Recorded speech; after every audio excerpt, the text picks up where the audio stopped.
every time I hear that, she likes to be called Jay. Understandable. Mm-hmm. But every time I see that name, I'm just like, that's why mom named you Joe Dirt. That's all I can think about. Like, Joe Dirt. Joe Dirt. Joe Dirt. This look queer. This look queer. I was just like, yeah. So which podcast are we doing? Hello there. Welcome to Words of Personality. I just saw Invincible, and I There we watched go. it That's what all we're the way doing. through. Okay. Yeah. I just figured it's just like, so we decided to talk about darker comics. I actually want to talk a bit about... we're doing that too. Yeah. Well, everything. We're Talk doing about everything because let's face it. Dark comic adaptations. Yeah. There we go. Well, because it's not really an adaptation because they are original stories, just like The Boy is an original but comic. you know what I'm talking about. Yeah, like, the darker sides like Watchmen and things put like that. into movies and stuff like that. Yeah. Invincible, I wasn't exactly expecting what it was. Okay, the first time I saw the teaser... So you liked it? Yeah. The first time I saw the teaser, I thought it was another kid's show. I was thinking back to Justice League. And then when I told you about it, you were like, dude, no, it's not PG. No. It's hard, a ton of stuff, a lot of blood. So... The ended of that first episode. Yeah, we watched it. It's just like, oh my gosh, what the heck is going on? Yes. Because it's got this whole Superman vibe, yet without the suit. Why the Superman start killing everyone? And you notice how, because one, it's made by the Robert Kirkman who did The Walking Dead. So the majority of the cast is Walking Dead members. So, dude, Guardians of the Globe. Yep. I'm like, really? Just say Guardians of the Galaxy. You basically have a Aquaman knockoff, your Superman knockoff, your Batman knockoff. Yeah, I saw it and I was like, yes, we got a black man, and then they kill him off. I was actually disappointed. Which one are you talking about? The Batman. Oh my god! Let's face it. Oh my god, that was just painful. Yeah, that was terrible because it was like, yes, finally, because a lot of black people love Batman. It's either Batman or Superman. Everyone tends to love, and it was just we are getting a black Superman now. Yeah. Michael B. Jordan. Let's get it. There is a black Superman. It's in one. I hope it's the one of the spin-off comics where he was raised differently. Like there's the Red Sun. There's a whole bunch of different ones. Oh yeah, I heard about Red Sun. I hope they do it that route and don't call him Clark Kent because his name wasn't Clark Kent. Because let's face it, Clark Kent is too white of a name. It was Jamal. Jamal Kent. Sure, why not? If they call black Superman like Jamal or Rodney, I'm going to cause a riot. I forget what his name is, but I would love Michael B. Jordan to play Superman. Absolutely. Michael B. Jordan could do it. Yeah, he could do it. Have you seen Without Remorse? Not yet. Weak movie, but for Michael B. Jordan. Portrayal. I've heard for Michael B. Jordan, if I want to see an action movie, this would be a little audition because, I mean, he got the physique. He was whooping ass in that movie. I mean, hell, we got him in Black Panther. Hell, Creed. So, yeah. Yeah, but yes, I would love to see him do that. Oh, wait, we were talking about Invincible and darker movies. Yeah. But Invincible, I do love, and it was basically a complete knockoff of the Justice League, which everyone seems to do that, just like with The Boys, was a complete knockoff of the Justice League. I feel like, though, with this, though, the Omni-Man, the way, because what was his name? Was it? Because there's like the Martian Man instead of Martian Manhunter. Yeah, it was like Dark Wing or something. I forgot. Black Wing or something. Okay. Anyway, Black Batman. This is what would happen if Superman really went against Batman. Yeah. He would just done. Yeah. Well, that's the thing. Done. It's just like on this world, there is no weakness for a Kryptonian. Basically, let's just call him a Kryptonian because I can't even remember what his. Oh, I forgot his name. I forgot it. Yeah, too. exactly. So he's a Kryptonian. Let's just say that. So he's got all the powers of Superman, everything, yet no weaknesses. They try and kill him over and over and over again, except he does bleed. He does get stabbed. His organs do fail. It's just he recovers. So it's kind of But you have to like really be because that fight he had. Because it was that's speedster, like the only thing. That's the Red Rush. Because you know what's messed up? Thinking about it, that was probably happening in slow motion for him. That was just pain, and in fact, he just oh my god, bro! And I didn't realize that not Invincible, Immortal was Abraham Lincoln at one point because I didn't catch that. I need to watch it again. Like as he got shot in the back of the head. Yeah, I love how he was playing everything. I think it was like one of the kings. Yeah, they showed a bunch of flashbacks. Only saw that episode once. So he's been around. It's kind of funny because the second they did that, I was like, oh my gosh, that's Vandal Savage, and Vandal Savage is a bad guy in the DC universe. Okay. So what I find funny about all these dark ones, they tend to always rip off of DC. The Boys, the Seven are basically ripping off of DC. Oh yeah. Because I mean, what's her name? Superman, Wonder Woman, Aquaman, Guardians of the Globe. They're ripping off of DC. They really do. Why does nobody ever target Marvel? Yeah, because it's true. It's always DC that they target, and it's just like I understand because it's easy, but why not go? Because Marvel is more character based, and DC has always been more power based. It's always about the extraordinary feats they go to. When, like, if you've ever read a Marvel comic, especially back in the day, they were always about the character. Always about the character, which made them a lot more heartfelt, which made people connect with them a little more. But if you just wanted action and excitement, you went to DC. I wish their movies were like that. Yeah, because so- now you want action and excitement, you go to Marvel movies. Well, it's easier. Well, the thing is, the reason why you go to Marvel movies is because that you relate to them easier. It's easier to write a movie with a character that's relatable than a character who's only meant to last for 8 to 12 pages. like Batman, bro. I can relate to you. I wish I was rich. Yeah. Oh, but my parents died. Nigga, my parents dead right now, and I'm broke. Yeah. Give me that. Shoot. yeah, give me the technology. Yeah, my father got shot. Throw my mom in there with him if I'm gonna get billions. Yeah, but yeah, Invincible was a complete surprise. I'm sorry. Did you see? I think it was Teen Titans Go to the movie. It was Teen Titans something. They I guess they're like going back in time. They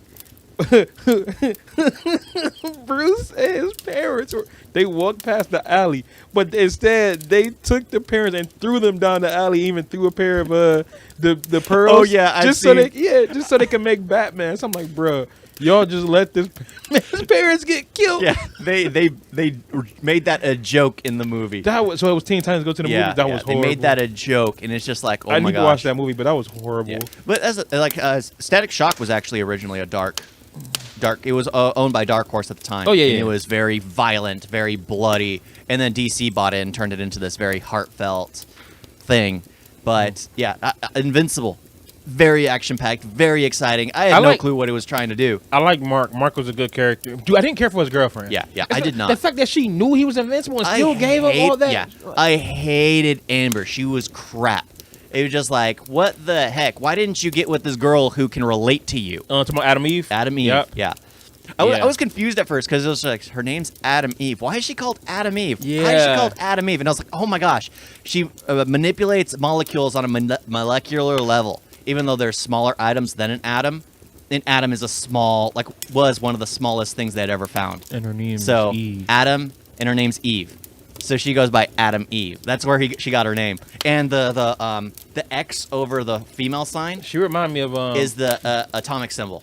Okay, she reminded me of Jean Grey. Yeah. Look wise. Yeah. Well, Was it Jean? Was it Jean she Grey? looks more like what is it? Crap. The Batman's the detective. What's his name? Oh no. The detective who always works with him. Commissioner Gordon. Yeah. His daughter. It looks like his daughter. Barbara. Yeah, Barbara Gordon. Barbara Gordon? That's the daughter. Yeah, Barbara yeah. Gordon. It looks like her because she becomes Batwoman. Yeah. Or the Oracle. Yeah. Something rather. Yeah. Yeah, but honestly, I was excited for this movie, and it's amazing. Movie. Okay, I thought we switched show. topics. I was excited, but I had to wait. I honestly had to wait because I don't think I would have been able to wait a week Bro, after seeing that first episode. Because they also ending. keep you on your heels because now Yep. it's like they're investigating. Like, okay, what happened with Omni-Man? Like, Yep. especially with the Detective Hellboy. Yeah, I loved. Yeah. The what was his name? I forgot. Darkblood. Yeah, Damien Darkblood. I liked him. I hope they bring him back. Yeah, because Did you catch Seth Rogen? Mhm. Yeah. Yeah, the funny thing is, the second he opened his mouth, I was like, that's Bob from Monsters Universe. He does the same exact voice, the same exact stupid mindset, everything. Or Monsters vs. Aliens. Sorry. Okay. Monsters I vs. was Aliens. like, he was in that? Yeah, he played the Blob. Yeah, He's yeah, Bob. yeah. And it was just like, oh my gosh, Seth Rogen. And I love the fact that he fought Omni-Man the first time around when he had traveled to the planet. Yeah. And didn't even notice who he was fighting because... No, you mean Invincible. We fought Invincible. No, he fought Omni-Man the first time. Oh, shit. I don't remember. 'Cause remember- I saw it one time. Omni-Man didn't want to go up and fight him. So Invincible decides to go up and fight him. And then Oh, okay. Invincible Oh, yeah, basically says, let's yeah. sit down and talk about this. Like, Uarth. You're Uarth, right? No, we're Earth. This is Earth. EA.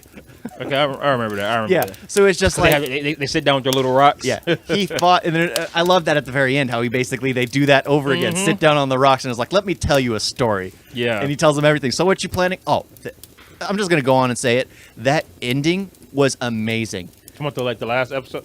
The last episode. No, screw that. The where- last like 2 episodes. They could have just made that one. Yeah, but no. What I'm talking about is like when Seth Rogen and Invincible basically sit down to talk, and Seth Rogen basically asks them, "What are you planning on doing now?"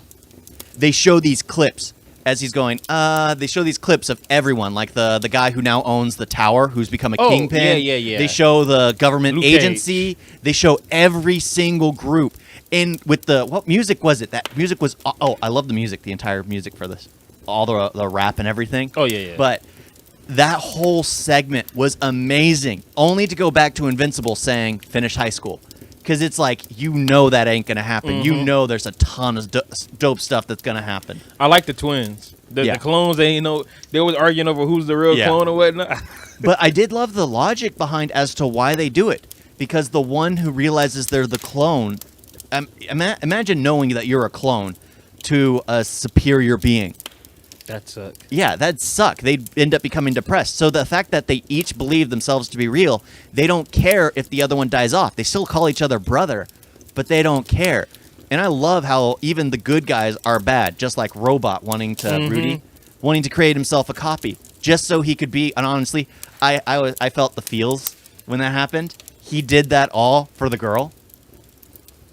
Yeah, he sacrificed so many soldiers' lives. He broke these people out of prison. What's the name, like Monster Girl or something? Yeah, for Monster Girl. Because he could relate. He was a 30-year-old man trapped in a machine body, where she was a 24-year-old woman trapped in a 10-year-old's body. Yeah, that sucks. Yeah, so he was the only one that could relate and wanted to do it for her. It was insane because you feel like there's something more to him. There's something more to him. He's just not a machine. He's a very smart being. And then the fact that he's just a deformed blob and just wanted to create a copy. That's why he broke those people out of prison. That's why he made a clone of Rex. Oh my gosh. The hot red dude. Yeah. The one that everyone liked. Yep. He plays that same character in every show he plays in. Have you noticed that? Who the fuck is Rex? Okay. You didn't see Parks and Rec. He plays the perfume, the rich dude in Brooklyn Nine-Nine. He plays the. Is he the one with the beard and all that? Yeah, is the crazy. Is he the TikTok man in John Wick 3? Remember, he's the one that was willing off Keanu Reeves. Probably, I can't recall. John Wick. Okay, 3 but he's in well. Brooklyn Nine-Nine. He plays the crazy cop. He got a bunch of facial hair. A bunch of big beard. He dated Rosa in the show. Brown. He's brown. Yeah. Oh, I know you're talking about. Yeah, he's always plays He's in crazy. everything. Yep. Yeah, he always plays crazy. Yeah, he was even in Legion. Yeah, I've seen him in everything. And it was like, that's him. Because the second he opens his mouth, you can hear him. You can recognize him. He's got one of those iconic voices. Okay. So it was just like, oh my gosh, that's him. I'm glad because he always plays that character well. And the fact that he was sleeping with what was it, Duplicate? Oh, that was him. Yeah, that was him. Okay. Yeah. He was sleeping with Duplicate. I wish I had a girl with that type of power. That'd be amazing. The characters. I love the characters. Dude, the characters are the best J.K. part. Simmons is Omni-Man. They picked the right person. Because, dude, like, one, his voice. Of course, oh, my God. So when he was sitting there beating into Invincible and he kept doing the think, there's so many memes with that. That is so... You should have got me pictures of Spider-Man. Think! But, like, Omni-Man, like, every time he pops up, especially when he knowing somebody is, like, doing their investigation, you're just like nervous. Even for the wife, I was just like scared. But I'm like, is he gonna kill her? Yeah, because you don't know exactly why he did everything. Yeah, you're just like, okay, maybe something was up with them, but something got to be up with him until you find out in the last episode what was up. Normally, I can predict things coming a mile away, especially in these types of shows. You can see them on the wall. So what I was actually thinking was his son got his powers. What I was wondering was, because he keeps talking about his homeworld and things like that, I was worried that something was going to happen that led for the Guardians of the Globe to hunt down his son.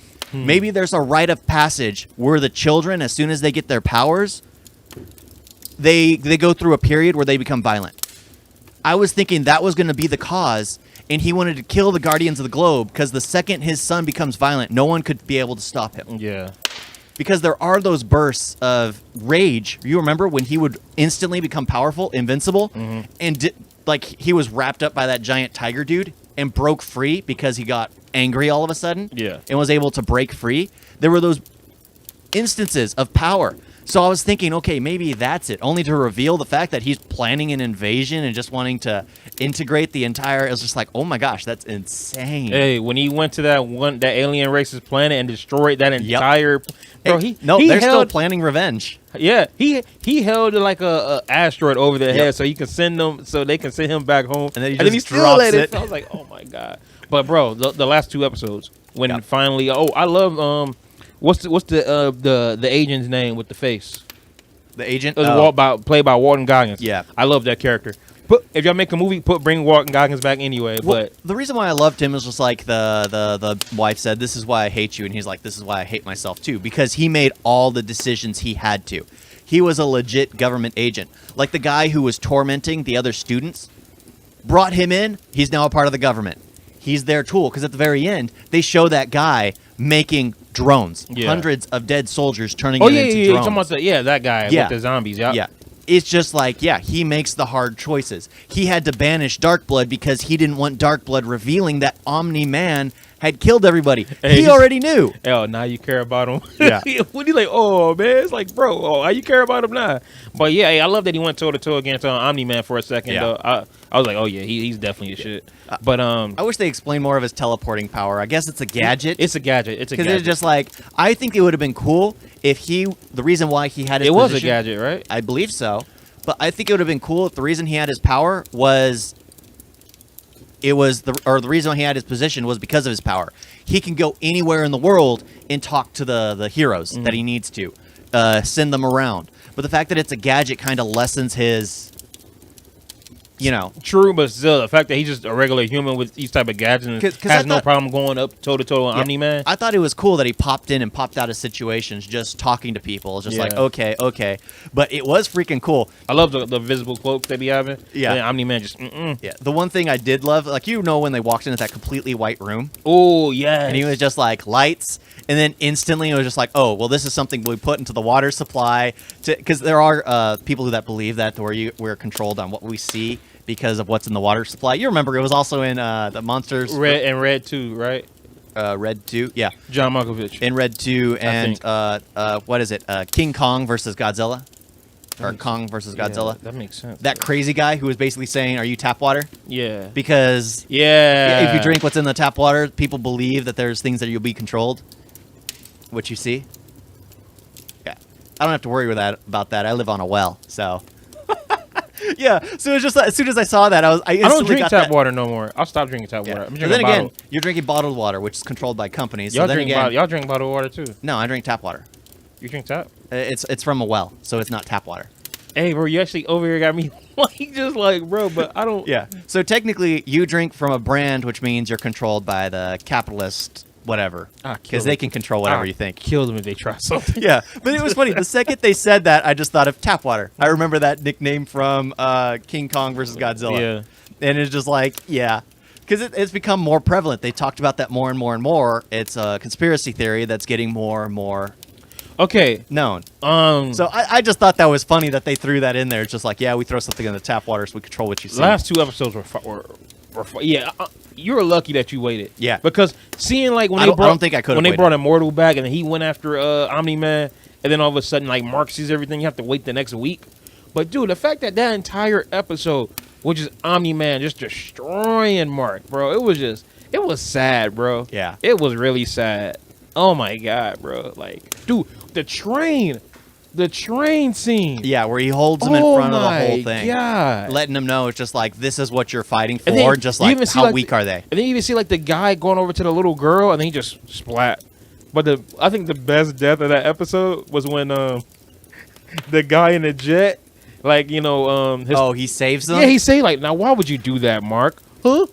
Crack. I was like, oh. I think the saddest one was when he was holding up the entire skyscraper and holding on to the mother. Oh, and then the whole thing collapses, and he checks, and he's holding onto her arm. It's just like you realize how weak those cockroaches are when you're in that situation, because he can crush them. Yeah, like also like the whole episode was awesome, but then again when you look at it, you're just like, man, all these innocent people, it's just like he's just getting crushed just like that, bro. But this is honestly how you would like to see a Superman origin story. Bro, yeah. Because the way his personality, and then they show you why he doesn't kill. yeah, in that personality shows you as to how Superman becomes Superman. He's seen the extreme that a father could do. Yeah. How much power he truly has. Basically, that iconic, I've mentioned it several times in our podcast, the iconic Superman line from Justice League, where he's like, I live in a world made of cardboard when he's fighting Darkseid, full out, basically going all Dragon Ball Z on Darkseid. Because everything falls apart around them. He's far too powerful. Yeah, he can just do this to a building and it's done. The whole thing shatters. So it was just like, that's a great origin story right there. That's a Superman story. He's Superman now. He's invincible. But invincible though, I loved it. yeah, exactly. I loved it. And it got seasons 2 and 3. Yep. So I can't wait for it. It's honestly, one thing I'm worried I love it a lot more than the boys. Yeah, the one thing I'm worried about is it's going to go the boys route. Because the boys route, everyone says, I still haven't seen it. Everyone, because I don't like. Oh, you haven't seen it? I don't like that type of where they go very, very dark. I like it where it's subtly dark, like the Invincible. Invincible is subtly dark. It's not, you know what, everyone's evil, everyone's dark. Because, heck, they have the heroes in a sex club, and it was just like, what? No, I feel you. Because even with Invincible, you can still like have fun with it. It still feel like a cartoon until you get to those parts. Yeah. Whereas the boys just full on like every one of these heroes are just bad. Yeah, people. and even the bad guys are bad. Everyone's good guys terrible. are bad. Like everybody's understandable. I mean, the only fun people are like Butcher, just because. Oh yeah, Butcher's crazy. I love Butcher. He's crazy. Oh, and like him for that. Mother's Milk. Yeah. When he had did you see that thing when he had like the something around his neck was choking? I'm gonna find out it was the guy's dick. Mm-hmm. Yeah, there's just like a ton of. It's just like I don't like that kind of stuff. But Invincible was more my speed because there was still heart there. The son who still loved his mother and still believed in hope for his father. Because like that line at the very end that made it so great was because his father was just about to kill him, and he was like, "What are you living for? What will you have? Everyone around you will die." And then he basically says, "I'll still have you, Dad." Yeah, because he even had that flashback to when with the Mark playing baseball as a kid. Oh man, bro! Yeah, because he looked at him, his teeth are missing, and everything is just like. And the fact that he says, "I'll still have you, Dad," basically destroyed his father, and his father leaves the planet. Yeah, because his father can't finish the mission. Because he's like, even though I have this mission, like I raised you. Yeah, like he was a real father. That's the thing. It's just like one thing that humanity seems to do good is turning aliens human. That's what humanity does well. Happens over and over and over again, no matter what the show. Because heck, all MIB, all the aliens come here to be human because it's more fun to be human. I'm pretty sure if like Vin Diesel was in in this movie or show or whatever, Omni-Man be part of the family towards the end. Yep. Part of the family. What will you have, Dom? Yeah, but family. I really loved Invincible. I was amazingly surprised because after the first episode, I just watched and watched and watched and watched, and I was done. I'm actually going to rewatch it after the first day because I binged the whole thing. Yeah, and it's only like 8 episodes. Each episode's like 30 to 40 minutes. So yeah, 46 minutes. That's an easy watch. But okay, let's talk about some other. Let's go to Watchmen then. Well, okay, so Peter's Watchmen is a good movie.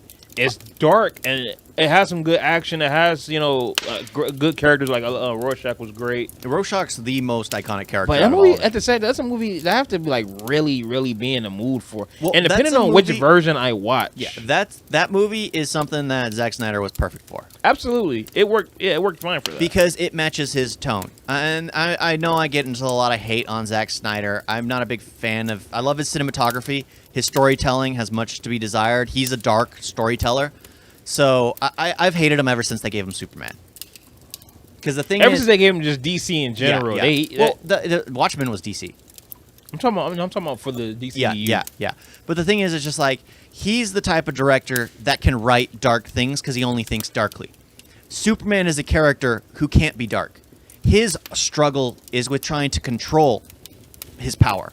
Because he's going to destroy the world so easily. A flick of a finger, he can set out a shockwave. A snap of his fingers, a shockwave could happen. He has to control how he claps. That's how you build tension in a Superman story. You don't try to make it dark and emo. Nobody cares to see a dark and emo Superman. Nobody wants to. I mean, if you could give Zack Snyder the rights to create a Red Sun. Why? Because that is already dark. You give him something that he can do. You don't give him something he's already proven he's incapable of doing. I wonder how would a Joker movie have been if Zack Snyder did it. I think it would have been quite all right. Yeah. Honestly, I doubt it would have been as visually disturbing, because one of the most visually disturbing things that the Joker was his body. And they capitalized it with all his dancing, with all his nude-like scenes in front of the mirror. I doubt he would have done it like that. I doubt he would have committed to that so wholeheartedly. True. Oh, yeah. I don't know why I thought Martin Scorsese did Joker. Yeah, he was supposed to have done Joker. Yeah, but it was the nigga that did Hangover and Starsky and Hutch. And it turned out to be amazing. And Old School. Yeah, it's amazing when some of these actors or directors step away from what they're used to and do something good. But yeah, Zack Snyder, his Watchmen worked for me because it matched his tone, it matched his visual aesthetic. I loved it back in the day. Yeah, it was perfect for what it was. I've seen the 3.5-hour one. I do enjoy that one too. Is that the one where there's two versions, right? Yeah. Okay, so that's the one where they kill the Owl Man's father. Yeah. Okay. Oh, I saw that version too. And that's also the one where did they have it in both where Rorschach's journal goes to the newsroom? That was in the original too. Okay. Yeah. At the very end, Rorschach's journal. Yeah. Yep. Where the truth is leaked is like he got world peace. He finished everything because he thought ahead of everything. Yet Rorschach destroys it, and I was like, hold my mask. Yeah. The journal. I freaking loved Rorschach. Best part of the movie, bro. Every time he shows up on screen, escaping the prison. Woo! I was epic. Gotta use the men's room. I was like, oh, he's dead. Yeah, but it's like, if you think about it, who do you think could direct an Invincible live action? I wouldn't put Zack Snyder's name to it. Absolutely not. Because there are still lighthearted moments. Trying to catch that teenage lighthearted humor, Zack Snyder couldn't do. He'd try to make it dark. He'd probably kill off Amber, even though I didn't like her in the beginning. Go on the Russo brothers. Yeah. I'm sorry, the Russo brothers have been killing it. I mean, look at the Captain America movies. Yep. I know you didn't like Endgame, but I mean, Endgame, Infinity War, I feel like they can do it because they work with Marvel. Yeah. So you kind of have to still have it to be a little lighthearted too. But then they kind of like, I'm not gonna say it's dark, but it got more serious in tone. Yeah, they need a serious tone. But the thing is, Endgame didn't have it. Infinity War, I guess, was the closest. Oh no, Endgame didn't have what? Any serious tone to it. Endgame was far too lighthearted. I felt like Endgame had chummy. I feel like Endgame had some more like sad moments, but like Infinity War did feel more serious because Thanos was here. Whereas it was Endgame is like, well, we're back in time. We're about to go back in time, so now we can relive Guardians, relive Avengers. Yeah, so it was more fun, like where they were watching Chris Pratt dancing. Yeah, like from the distance. All that was just done. Like the second they go back in time, it's more like, oh snap, we on a ride, yo, we're back in 2012. That's how more it was. Infinity War was just like. Yeah. Shit. Infinity War was the more serious of them. They still had their but still humor. Though they can still. I feel like they can do Invincible lighthearted, and then also I feel like they can juggle the lightheartedness and the darkness. Yeah, but I can't really think of nobody else. Yeah, especially with superhero movies. If anyone was to write it, it would have to be the one who did the real John Wick. Nah, I would the real John Wick. Oh, yeah. Because now that they've replaced the writer, but that's another story for another time. Yeah, yeah, but it's just like.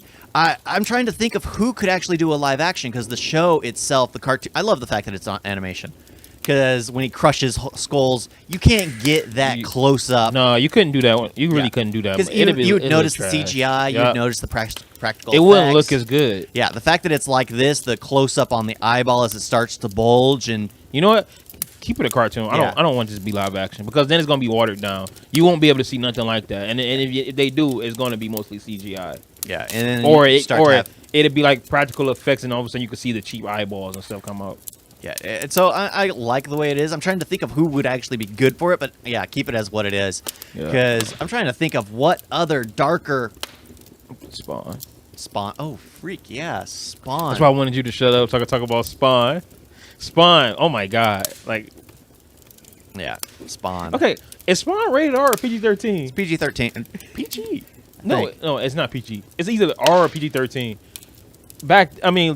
Remember back then, Jaws was PG. Yeah. So it's like, was Spawn PG-13 or R? I still don't know. But that movie, I wouldn't let my kid watch that. That's a scary. That movie is dark. That movie is so. I love that movie. The clown. No. I love it too. But the clown, bro. John Leguizamo's a big fat clown, bro. I don't know what's scarier, him or Pennywise. He's Luigi. Yeah. See how wonders. I still, every time I see him, I still think of Luigi. Even in that movie, I was just like, oh, Luigi. But Luigi. I mean, like even how that movie had to be rated R. But I mean, even how they killed them at the beginning. I mean, like lit them on fire. I mean, like the special effects and all that was trash. But Well, of course, this is back in the day. I'll still look at it and it's still awesome. Yeah. When with the cape, like all the bullet holes and all that. But oh my god, the CGI hell with all the other spawns. Practical effects were crap. They were so terrible. But I feel like Michael Jai White was, for that time, perfectly cast a spawn. Yeah. Hell, if they did another spawn, now what they're trying to do, bring him back. Yeah, he could be the mentor. Kind of like how he had that one like mentor. The old white, old white dude. The old white mentor knight dude. Maybe you still have Michael Jai White as spawn, but then he has a protege. He has somebody else working with him or something. You can still, I hate when they, like, you have Michael Jai White, homie is still in great shape. He could probably pass for like maybe late 30s or something. You could have him as spawn. Oh, we're going to get Jamie Foxx. No, I don't want Jamie Foxx to spawn. Yeah. I like Jamie Foxx not a spawn. Yeah. He can't, man. Michael Jai White can actually, if they need him to do some fighting, which I'm pretty sure with how they can do the costumes and all that, they can actually give him a suit that's worth fighting in or do out the suit. But you can get Michael Jai White to actually do some stuff. I'm sorry. I have nothing against Jamie Foxx. I don't want Jamie Foxx. Spawn belongs to Michael Jai White. And I will always see Jamie Foxx as a taxi driver. That's still one of the greatest. Still one of the greatest. Freaking Collateral. They need an origin story for that. Tom Cruise can still play the role. I'm gonna always see Jamie Foxx's buns. I know you haven't seen. You seen Booty Call? You actually seen Booty Call? Yeah, I ended up watching it. What? Dale, yeah. Me. I'm surprised you seen Booty Call. Oh my gosh, dude. That was my sister's favorite movie back in the day. Really? Yeah. And this is when she was like probably 10 or younger. Like she shouldn't be watching that. The shit they let us watch. Yep. She should not be watching that. And she just watched the Booty Call all the time. Even I'm just like, yeah, that movie. Even I'll be watching it like, hey, this movie's too much, bro. This movie got turned down. You got people around. Yeah, just like with anime, you always turn it down. People always walk in at the worst times. It's just like, this is a kid's show. Why is it like this? Why is this scene popping up right now? But I thought Spawn is still one of my favorites. Yeah. John Leguizamo was perfect comic relief. S to the P to the A to the 1. Whoa, he did amazing because he's comedic relief, but at the same time, he is creepy. Oh, absolutely. You don't know, well, clowns in general are and he's a big fat clown. Yeah. I don't know what psychopathic child had clowns come to their birthday party. party. I never understood that. I can't do a clown. No. Anyone in their rational mind will stay away from clowns.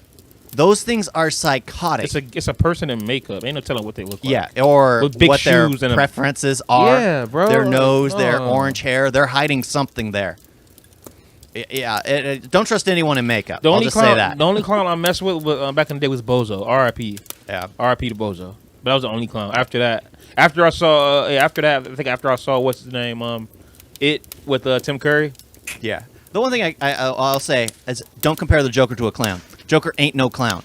His skin is white for a reason. He Ace chemicals. That's why his skin is white. His hair is green.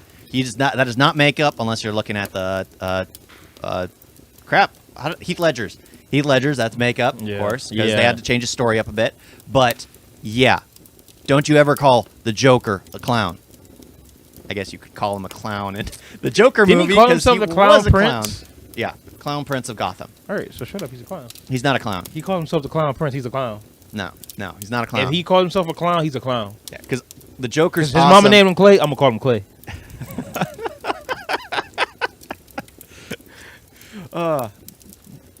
His mama called him Bruce. I'm gonna call him Bruce. Sorry, Caitlin. Hey, but what's a good one?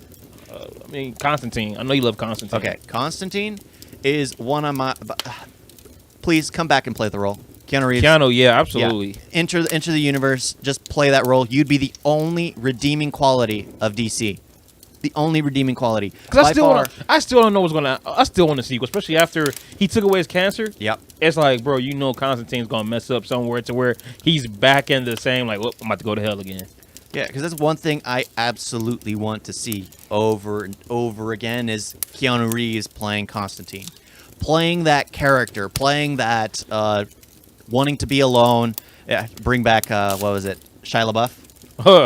Is he gonna be like his guardian angel? Yeah, because they killed him off. What was the his name? Was his name Chad Kramer or something? Yeah. Chad Kramer, asshole. Chad Kramer. Pop! I was like, Yeah, oh. it's killed by the angel, Gabriel.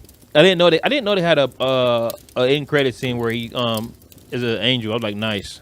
Yeah, I absolutely love that movie because the movie was actually perfectly toned. You don't because the thing is, it doesn't feel like a superhero film. If anyone's read Constantine, he's in that world, but he deals with the underworld aspect. I mean, there are hell creatures that come to Earth. I forgot the character's name, who's a hero. Midnight. Not Mid. You're not talking about what's his name? He looks like he's a demon. What's his name? People in the comics, please remind me. In the comics. I don't know. Yeah, please remind me. He's also in the Justice League show. Yeah, he's a demon, and basically it's Constantine's job to exercise. So it is fun to see. Because the thing is, in like the TV show, they actually bring in because the TV show it actually went on for one season. Yeah, no, but they brought him back for yeah, they brought him back for like, everything else. Yeah, for spin-offs and even a cartoon. I'm like, so he's not good enough for the show, but you're gonna like bring him back for other stuff. Because in there, they were even bringing up like Gotham City. It's kind of like Eggs for me. Like Eggs on his own, nah, but Eggs was something mixed in with it. Yeah, yeah, it's much better. But yeah. Keanu Reeves' portrayal of the role is great, and I would love to see a more magically based. Is it really, or is it it just him as Keanu Reeves? Him as Keanu Reeves, but it's great. Yeah, I know. Sometimes you could just pick a person that does the same thing in every movie and be like, you know what? He does the same thing in that movie. It'll work perfect for this movie. Because it's the weapons he has. Oh, and Midnight. Oh yeah, the Diamond Hanzo is Midnight. Like the brass knuckles that like just bless them back. Yeah, the cross. With the crucifix on it. Yeah. And Midnight, Diamond Hanzo. I freaking love Diamond Hanzo. I would love because the relationship between Constantine and Midnight are kind of aggressive towards one another. Here's a voodoo ritualist who basically summons demons to serve his purpose, and Constantine sometimes needs to exorcise them because they get out of hand. Sometimes Midnight is bringing back the dead, doing things that cause far more problems because he knows he can do it, not knowing the consequences. And they always end up butting heads. Dude, a scene that creeped me out back in the day was when like his homeboy, the fat dude from Identity. Mm-hmm. I will always see him as the guy from Identity, the crazy one. But it was when I guess the demon or whatever kind of like messed with his mind, and then what was it? He kept like trying to drink all the alcohol and then start stabbing. I'm like, and then drowns himself. Oh my god, that scene always creeped me out. 'Cause I'm just like, dude, what if these motherfuckers do that to me, bro? Yeah, but if you remember that, the reason he started seeing all that stuff was Constantine took his medallion. Oh, yeah, because didn't he have like something in it? Yep. The medallion was to prevent him from seeing the visions because Constantine needed information. Constantine needed to find out about the war that was going on. And he didn't know that there was a truce between the angels and the demons, that they were working together to free the devil's son until, well, he killed himself and leaving a marker in his hand with the symbol. So in the end, he kind of killed his friend, but you feel sorry for him. It's just you feel terrible. In the fact that Constantine kind of doesn't really bat an eye. It's just like, yeah, Constantine has been around this since he was a child. Yeah. Always. For the entire time. Like the first time he meets Evie, she's Evie no matter what. Yeah, Rachel Weisz, yeah. She's always Evie. Because the first time he meets her, it's at the church. Remember? And Constantine is going to meet Gabriel, and he basically makes a reference to her. It's just basically, I was here first, I get priority, or something like that. He doesn't care about her as a person. Because he was going to talk to Gabriel, basically talking about the visions he's seeing, a lot of the problems that are happening, the demons he's exercising. It's like, I exercised another one who was trying to break out of the child's body. Brief summaries. Oh, sorry. I was just sitting there like, hey, bro. if I actually just sat here, every movie I bring up, you could be sitting there and talk about it for hours. Yeah, I could bring up every movie and actually, what is it, Louise? Yeah, let's just talk about Louise, stuff. just not as humorous. Let's just talk about what we like, not about every little detail. Because in that case, we might as well just do like reviews on these movies. Yeah, but Keanu Reeves. Keanu Reeves by far is the best part about it. Each friend, Shia LaBeouf, I enjoyed him in the role because he's funny. He wants to be mentored by Constantine. Yeah. He wants to be the next Constantine. That's why he basically Chaz Kramer. just like, remember my name's John Constantine, asshole. So he goes like, I'm Jazz Kramer, asshole, then dies. I'm trying to figure out like what's some other movies that like superhero movies or something like that, comic book movies that. You know what? I'm stupid. Comic book movies are not always superhero movies. Nope. Because, bro, Kingsman. Red Kingsman? Bro, how great is Kingsman?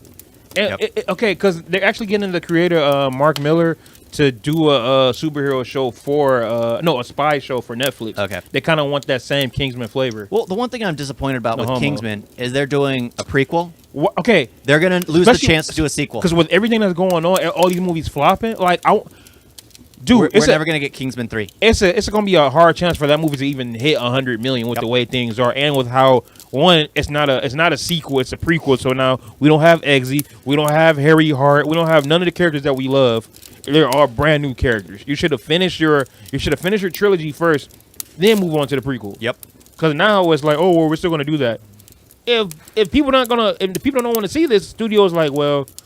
They clearly don't care about this franchise no more. Why don't want to give you another 100 million? That's the thing. It's like I'm enjoying now that they're actually getting away from movies. Cinema is a dying art form. The movies are a dying art form. Everything's going to the TV shows, the short filmed 8-episode series. Were done really well, actually, masterfully. Smart for them doing. I'm glad they do 8-10 episodes. You can flush out much more in those, and you can get reach a wider fan base. And you can keep people coming back more often every year. But they're still doing movies, but now everything is going straight to streaming. Because now everybody named Mama about to have these streaming services. And now you got Amazon. You have a Michael B. Jordan spy movie, which would have easily went to theaters. A lot of movies that are now we're going off topic. A lot of movies that are now on streaming services would have easily been in theaters. I mean, this new Leonardo DiCaprio Scorsese movie is probably going to be on streaming services. Well, honestly, it's relevant because let's face it, if Constantine was done now, like let's say they made a sequel and HBO Keanu Max. Reeves, everything. Well, not just that. Honestly, I'm pretty sure they would do it as a series. If you rope in Keanu Reeves, you could do like a 3, 4, 5 episode series and just have like each one be various time limits where you can get to flesh out his character more. Because there's a lot of big actors now that are like doing like one-off shows. Like True Detective. You got all Oscar winners doing that show. Or what was it called? Killers with the Nazis? Where they were hunting Nazis? Hunters. Yeah, Hunters. Hey, Al Pacino. Even though Al Pacino fell off, you have Al Pacino in a TV show. Yeah, and it's just for that one season. He's playing the mentor following. No, I know it all. He's the It's obvious that he's the Nazi. He's just hunting. Hey, check it out though. It's actually. They even have Ted Mosby in it as the movie star that always like uses his fame to try to like get. You should watch. It's actually good. It's actually a good show, bro. Yeah. It's actually really good. But that's the thing. It's just like you see these people coming back for this series. And I think the older actors get, the more likely they are to enter in those TV sagas. Why? Because they're a reliable paycheck. They're consistent. You don't have to wait several years for it to air because it might air like the next following year after they've shot it. And then you get like 3, 4, 5, 8 episodes that year. I'm actually becoming more of a fan of shorter series because absolutely, yeah. It was originally like what 20 to 24 episodes, each 45 like freaking CW crap, freaking 45 minutes long. No, because even like with The Walking Dead, it started with 6 episodes. The next season is 12. Now they're at 16. I'm just like, now you have like maybe 16 episodes. You probably got like maybe 5 or 6 that's filler. Yep. Like y'all do a lot of filler. Like, dude, I started rewatching Power. Okay, we're really getting off topic. I started rewatching Power.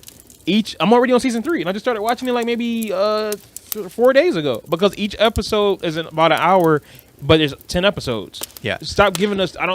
As good as the show is, I don't want to be sitting there with 20 episodes and then you want to start connecting it to this show and that show and that show. I'm definitely talking about CW here. Yeah. But there's a ton of stuff like that. It's just like I prefer it to get shorter. No homo. But let me try to rope it all back into everything. I want to talk about Kingsman. Watchmen. If Watchmen was to become an episodic kind of series, they did. but that was a sequel. But that was the movie though. Yeah, like the movie, the actual real comic book, something that's actually good, gets done that way because they really destroyed. What's his name? They got Jeremy Irons to play him, and Jeremy Irons, how'd you fall down so far? How? You were Scar. You were Scar, the only white man in a primarily black cast. Yeah, they really should have brought him And back for the movie. It would have been perfect. The only white man in the Disney's Lion King is the bad guy. They should have brought that back for the movie. Exactly. They're stupid to not Yeah. do that. Like, oh, we have an all black cast. No, you have an all black cast, and then the one person that kind of fucks up everything is the white guy. Yeah. there Well, you not go. only that, is they said they had an all black cast. Again, off topic. Yeah. They had an all black cast, but what happened? They got the funniest characters, Timon and Pumbaa. Yeah, They're not black. Yeah, it's true. They had Seth Rogen and Seth Rogen and somebody I don't know. Y'all They could were- have brought back Jeremy It was like Irons. the funnest characters were white. All the other because let's face it, Simba I didn't care for. Oh, I'm sorry. When it comes to that movie, Scar, Mufasa, the most come on. iconic characters are Scar, Mufasa, Timon and Pumbaa. yeah, and Timon and Pumbaa. I never cared for Simba as a character. I like Simba, but I like that they brought always James Earl Jones back to play Okay, Mufasa. Okay. Now we're talking about Lion King. Okay. We gotta stop. We gotta stop now. But yeah, okay, let's go back to what I was saying. I was talking Watchmen, the real series, as an episodic series, you could do each character as their own episode, done from their own point of view. So let's say you do the entire movie over again, but you break off each character's story. Basically, the Hawkman, the Darkwing, Nightwing, whatever it is, Black Batman. his point of view through everything. And then you could also do basically Rorschach's, which would probably be everyone's favorite, his point of view. And every part where they intersect, just shot differently. Stop, because now you're giving that idea for every other show. You did that same idea with The Last of Us. I don't need every single show to be doing the exact same thing. But the problem is like Watchmen, it's all the characters because they're like a team. I would like those teams That would to be work. broken up like that. Watchmen, it would work only on those like one characters that show up once in a while. Yeah. It would primarily be Ellie and Joe. Well, Joel, Jesus. stop getting his name wrong. Jesus and Oh my God. Maria now. It's going to be basically Jesus and Maria Bro, they better not do that. as they go through their journey, and then one episode with Bill, and then Jesus and Maria, and then Sam and Henry, and then Jesus and Maria, and then David and his colony, and then Mauricio. Jesus and Maria. You know, you see what I'm going They for, better not do that. because they would be the main characters. If they do that, they better face put it. that on Telemundo. The Last of Us, Jesus Maria. All right. But anyway, Kingsman, bro. Kingsman is like one of the best spy movies, spy action movies, bro. Because it came out of nowhere, and the movie was just so. It's not even dark, even though it's rated R. There's a lot of kills. I feel like the movie it's just a fun movie, bro. The way it's shot is very fun. Oh yes, the action scenes are shot so well, bro. They're so like energetic, like the whole church scene, bro. The first movie, the first opening shot, they have basically the credits rolling in. Yeah, As everything is- all yes. the explosions, everything's I already knew bouncing. this movie was gonna be good when they You did know that. it's gonna be fun, Mhm. even though it leads to the death of a character, Yeah. which is tragic, and then he passes on the medallion to the kid. You know it's gonna be fun. And then I mean, and then you got what's his name? Colin Firth. Not a big Colin Firth fan. I mean, he did amazing in King's Speech. Kingsman. But bro, the fact that they basically made him you might as well say he's an action star in this movie. Have you not seen the original Pride and Prejudice? The original, Nope. real Pride and Prejudice, not that piece of crap knockoff that was remade years later, which is one movie. That's a piece of trash. Don't ever watch it. You have to watch the TV episodic BBC series. Like, I think it's 8 episodes long. Great, perfect, right based off of the book. But He did a I great Darcy. I never thought I'd be seeing him as like a Action. yeah. And then all of a sudden I see him do the church, and then of course he's in the second movie. I'm like, hey yo, bro, I can't wait to see what they do with him in the next movie. I was honestly pissed that they killed him off. yeah, I was pissed. They shot him right in the head, and then they bring him back. And I hated that they kind of And leaked the- that in the trailers. But like Sam Jackson was a great villain. The fact that this ain't that type of movie, bruh. Yeah. Bop, like I'm not about to give you it. And the fact that he hated blood. yeah, he hates blood. He has a lisp. He loved McDonald's, even though they did it for the advertisement. After we saw that movie, we actually got some McDonald's. Like, Gotta eat. Yeah, bro. Gotta get it. Oh my god, bro. But that's the thing. That movie knew how to place it, not like Sonic did with their always talking about Olive Garden. Yeah. It was a type of character that Sam Jackson was. So McDonald's, it fit for him, bro. Yeah. Like, And then they were talking about the wine that goes with each burger. Yeah. Just like, okay, yeah, they sound Uh-huh. fancy. They sound terribly even though they fancy. still brought up McDonald's a couple times. Yeah. Oh, I make sure to like jerk off in your sauce or something like. Yeah, McDonald's is paying them for this, but still. But the thing is, those all landed. Oh, absolutely. Those all landed. It wasn't like basically- Sonic with just oh, thank you for saving the country. Here's his coupon, the Olive Garden. Like- it's unlimited. Yeah, and the Snoopy guy basically talking to the poor kid about, oh, I've met you basically when I go to the McDonald's, yeah, the McDonald's drive-through. Yep. It's just like, yeah, you can see snobby people doing that. Oh, you can absolutely, see yeah. it all landed. Not constantly talking about Olive Garden Mm-hmm. where families go. Brought to you by. Yeah, that's how you do product placement. That because you didn't notice it, I didn't notice it. I enjoyed it. Yeah. Because I thought it was funny. It was humorously done because it's like you think they bring it out in silverware and everything, so you Yeah. think it's gonna be this elegant meal, She has the tongs and and everything. then pulls it out and just like McDonald's. I was like, oh my gosh, I think that's funny, the fact- well placed. The fact that she sat there with the tongs and unwrapping the burger, I'm like, just give them the burger and the wrapping, yo. It's McDonald's. Stop trying to make it seem fancy. Yeah. But hey, another good one is Kick-Ass. Oh, okay. I had completely forgotten. about Yeah, Kick-Ass. bro. Like, yeah, that's why I say Completely. like that's why I was like, screw like DC Kick-Ass. Kick-Ass was another good one because they say this is the thing. They say like if a regular person became a hero, nigga, y'all got jetpacks and bazookas and shit. Come Yeah. on, bro. Well, the first one was more like that.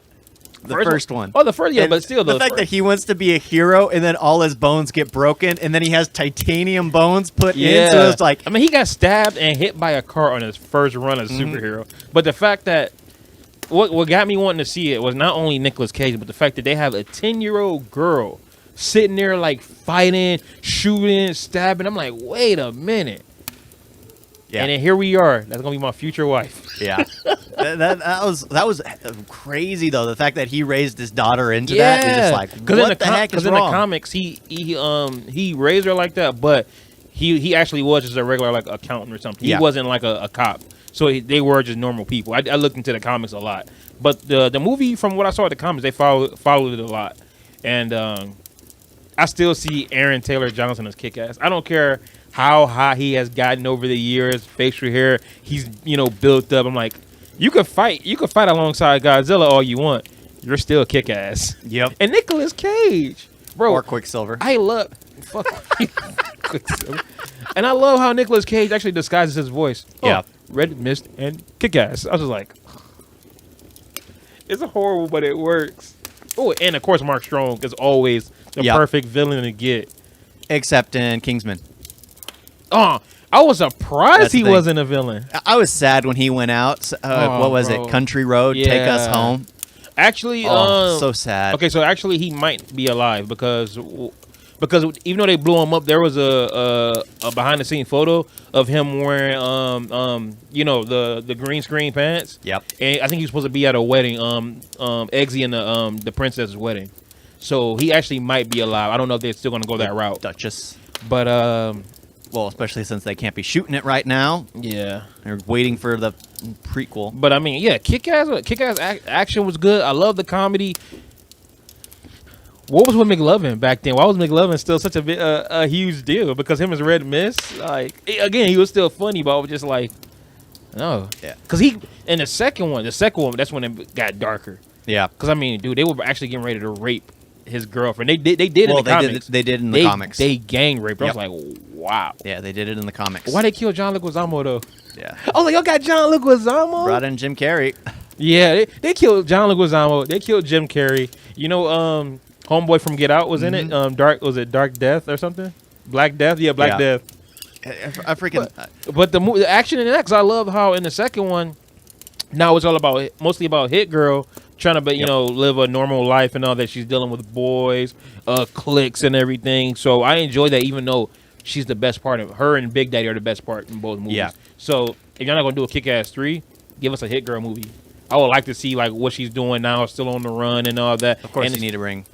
Yeah, I would love to see Big Daddy back. Oh, you have to. You You have to. to, bro. Like Nicolas Cage, like maybe like as a, I don't know, maybe I don't know, flashbacks, have her, like hallucinate, seeing them or something. But you got, because he was supposed to, She's scarred in he some was way. supposed to be in the second one just as like a little cameo, like scarred in a way, exactly. That'd be cool. But the second one was darker. I enjoyed it, but the first one was like 100 times better. I know this one. Okay, there are two movies. They're not exactly dark, because Hellboy? vegans give you powers. Scott And- Pilgrim. And Green Hornet. There's also those, because Green Hornet is also one of those really obscure comics, which was turned into a movie. Which one again? Green Hornet. I think it's been remade twice. I thought it was just. Excuse me. I thought it was just a TV show. I believe it was a comic beforehand, and So, which 'cause then- turned into a TV show with Bruce Lee, and then they rebooted it again with Seth Rogen. Yeah, which was a mistake because You know what? The only time I fully laughed with that movie was when you're a high. no, the first 5 minutes with James Franco and Christoph Waltz when he was sitting there like, you know, look what you got on. Like, look what my boys got Armani, Gucci, Prada, another Gucci. I was like, bro, what? Yeah. Like everything, that entire scene with James Franco was just hilarious. Just showing him like, you know, I'm a good bad guy. You know you're trash. Yeah. But yeah, Green Hornet was trash. Yeah, Scott Pilgrim versus the World, though. Amazing. It's Yeah. it's funny that now everybody realizes how good it Yeah. is. It's like, bro, Because that's the thing, everyone talks about it, and everyone still loves the Brie Larson song, like the only movie everyone's loved Oh. Brie Larson in. oh yeah, and I mostly love it because I don't even like Brie Larson really. It's Nope. just the song. The song was great. Everyone loves the Brandon song. Ruth Knives. was great. Yeah, everybody was great in it. Brie Larson didn't get a chance to really Chris do much Evans. Yeah, everyone. It's just like the only reason people should be a vegan is for their powers. Yeah. That's it. If anyone's a vegan out there, you guys are monsters, savages, and you guys don't deserve to be in here. it. I think the powers are bullshit. Yeah, that's the thing. We're not even wizards and we're 30. Yeah, and so technically, if you guys are vegans and have powers, you guys are doing some black magic. Because I'm a wizard and I got no magic. Yeah, it's not.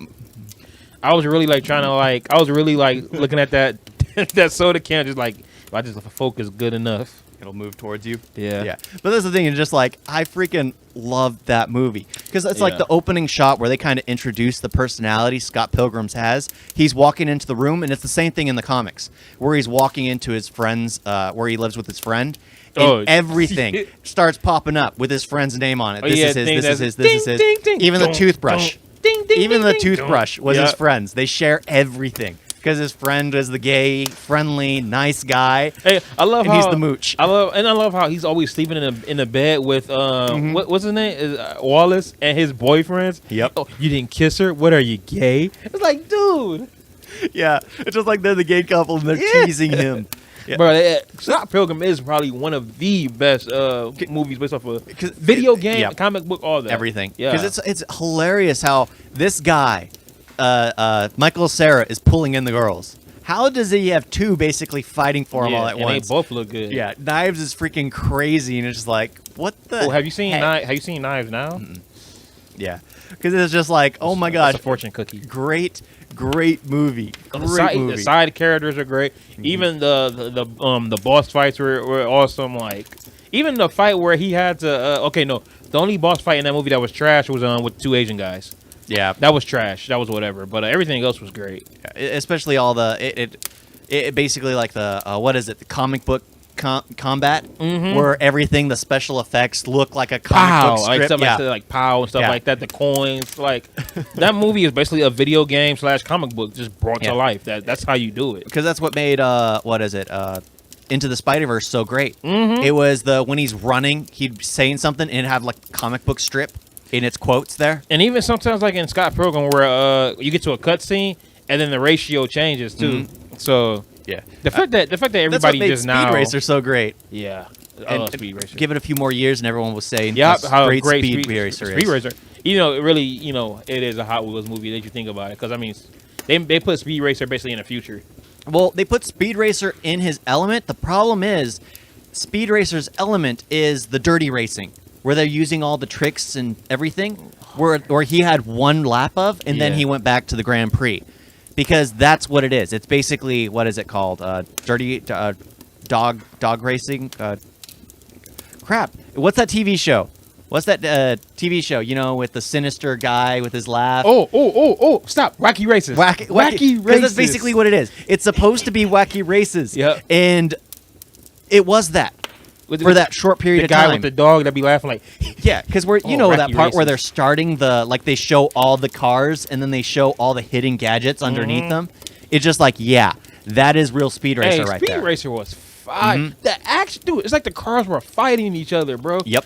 Like when the car was getting ready, did a flip and he like kind of kicked it. Yep. That And when Racer X came up, it just said, bah! well, I guess this counts because Speed Racer is a manga. That movie is so fire. It is comic book. Turned to you know anime. What, you know what we were turned talking to about? movie. We were just gonna be talking about like dark stuff, but screw it, bro. Yeah. Comic books in general. Yeah, let's just talk to Speed comic book to Racer movies. Was so great, bro. That's one of my favorite movies. Basically leaving DC and Marvel out of this. Yes. Yeah, they're That's touching all perfect. the good stuff. That's perfect, yeah, bro. Because then there's a wider range. We figured that out almost an hour in. Yeah, we figured out exactly what this will be titled. What exactly will the title be? We figured it out later. But Yeah. the fact that we're an hour in is like, oh, non-Marvel let's just talk DC about comic this. book Yeah. movies. But yeah, Speed Racer was, dude. Even John Goodman when he was fighting the ninja.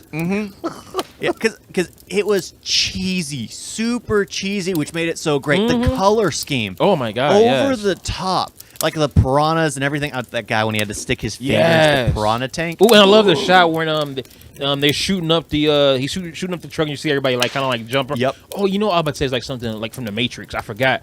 The Wachowskis actually directed that movie. Yep, it's The an Wachowskis. amazing film. Or the Wachowski siblings. sisters. They're both sisters. now. Sisters. They both got to change, so they're both sisters. I don't understand that. I don't know either. I don't want. I would stop. Don't bring it up because then No. we'll probably get red flagged if we ever actually Yeah. go anywhere. Someone later down the But line screw that, will be I'm watching sorry. it just like, what was with Lana's hair Red though? flag. That's one of the siblings named Lana with that stupid little the hair like it's all pink and just like okay, it's like what are you doing? This ain't cyberpunk. yeah, Hey, have Technically is. Have them do cyberpunk. Well, Matrix kind of yeah. It kind of is the cyber. That's true. Because Speed Racer is in that era, dirty racing. Because they were in the richer area Yeah. where they were. Because where the Grand Prix takes place is the richer, more successful area.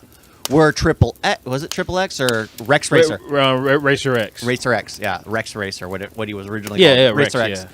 Racer X, where he raced was in the dirty racing. That's Yeah. more like the cyberpunk, dead world type of. But you go to the Dystopia world. Give us a sequel where Speed Racer is like going into like the dirty racing. Yeah, where he's kicked out. Why? Because even though he caught the cheaters and ratted them out, if you're a lone person going against huge conglomerates, you're never gonna win. So I shook you with a real racer. Like, bro, when he was in there doing that, hey, I was so sad though when at the very end, when Racer X kind of like, you know, when it's like, hey, so you know, was it worth it and all that? You just see that he, you know, faked his death and all. It was just so sad because he can't really go to that family and let them know like who he is. he's still alive. Oh, it was so sad. But that was probably Matthew Fox's best role, Well, Racer X. One of the things I liked about the movie is just like, what's that part where he's talking about one of the best memories he has after his father lost his son? They're watching that Yeah, old they're watching the race, race and like they're just- Benjamin, what's his name, the racer who won. The black guy? Yeah, Yeah. And then he's basically talking about it, and then he's telling the story to the rich tycoon, and then the tycoon starts laughing, and it was basically a bet because whoever won the race, their cars would sell better, so they had bought out the other company. It was already planned. It was prearranged. And he starts laughing, kind of destroying this optimistic kid's worldview. And it was just like, yep, conglomerate, optimistic little child. Yeah, because he even like talked to the guy about the race, asking him was it fixed, and he didn't let it. He let him know about it without letting Yeah. him know. So Yeah. I'm about to watch that movie, man. That movie is so good. Because he was bro. talking about how they were actually good friends in real life, even though everyone thought they were rivals. It was Yep. just like, Yep. wow. Yep, it was staged. Right. Kind of like the Now You See Me Too. Yeah, that's what I was about to say. Kind of like the relationship. That's what I was going to say. Kind of like the relationship between Now You See Me. Morgan Freeman was there to like prove that everything he did was fake, and he just do it. Yeah, basically just kind of get that hype going. Our mind went to the same exact place. Now You See Me. But oh my gosh, yeah, it's still one of the greatest Yeah, right there. I wish Speed Racer. I wish we would have got a sequel. Yeah, it deserves. A I forgot. sequel. I remember we looked this up because we were like, wait a minute, Speed Racer made this, but this crappy movie made that. I can't remember what it was. Hell, Need for Speed made more than Speed Racer. But I don't know how people go to see some of these movies. yeah, Speed Racer looked amazing. It looked even the trailer. If you watch it, it looks like something like everyone would want to see, and nobody cared to. wow, people that did The Matrix. Yeah. It's like y'all saw how great those visuals were. Look at Speed Racer, bro. It was just action packed all the way through. I feel like if you love the cartoon, you also like it too, even though it's kind of like it's really One thing you can understand is like, let's face it, America has a bad rap with adapting anime. yeah. I mean, what is it? Ghost Yeah. in the Shell? That Was she piece of crap? naked or not? Because there's parts where she looked like she's straight up naked, and then there's part where it's clear that she has like the suit on or whatever. It's I a swear. skin tight green suit that they would transition through. But yeah, Ghost in the Shell was trash. Death Note was trash. Dragon Ball Evolution was trash. I'm just calling that movie Evolution. No, because there's a movie called Evolution with Sean William Scott is actually good. DB Evolution was trash. DBE. yeah, DBE Instead of was trash. DBZ. There's like so much stuff that they're trash when it comes to that. Yeah, But America has never had really, which is sad because I think the actor who played Piccolo is a fan of Dragon Ball, and yeah, so he jumped at the chance, and it turned out to be that. It's gotta be disappointing. I want to see. I want to look He up wishes back Roshi when his his grandfather just your died. grandfather just died. You about to wish back somebody you just met 5 minutes ago. Yeah. I'm about to look up comic books turned into movies because there might be something we have not, because there's a lot of movies. Well, I'm pretty that sure start we on haven't even comic. seen some of them. Exactly. Yeah, because that's the thing. There's tons of like Red. I forgot to bring up Red. Red. again. Yeah, I was about to bring that up too. Red. I freaking Red losers. Red was amazing. Honestly, Bruce Willis, you need to do more work like that. Don't do any more Crimson Sin, or was it called Crimson Sin? Cosmic Sin. Cosmic Sin. That was a huge disappointment, dude. I've always loved your work. Even Hudson Hawk, I loved. And I know how trashy that movie is. I loved it because it was so trashy. But Cosmic Sin is such... And you, Frank Grillo. Frank Grillo, I'm disappointed in you for even taking that role. I understand that you were trying your hardest to make it actually work because you were trying to act. Bruce Willis, I could tell you realized it was a piece of trash and you gave up. But seriously, man, why take the role? Do you really need money that badly? Aren't you getting, what's it called, where you're getting money for stuff you've Residuals. Aren't you getting residuals on other stuff? Hey, bro, especially with the Marvel. Hey, I forgot, Two Guns is based off a comic book. Yep, Two Guns. When you buy the Blu-ray, you actually have like a little bitty comic book that comes with it. Yep. Blade.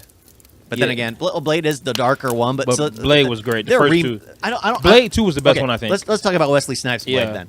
I don't care how long this goes. Let's talk about Wesley Blade. Snipes is the greatest Blade out there. They could easily bring him back as an older Blade in the... He ages slow. Y'all third movie was supposed to be Blade in the future and vampires is taking over. The fact that Blade has lost and he has to live amongst them. Like, bro, honestly, imagine they don't even try to kill him. They just walk by him like, just laughing at him like, yeah, you're in our world now. Like, yeah. Well, that's what Blade 2 was supposed to be.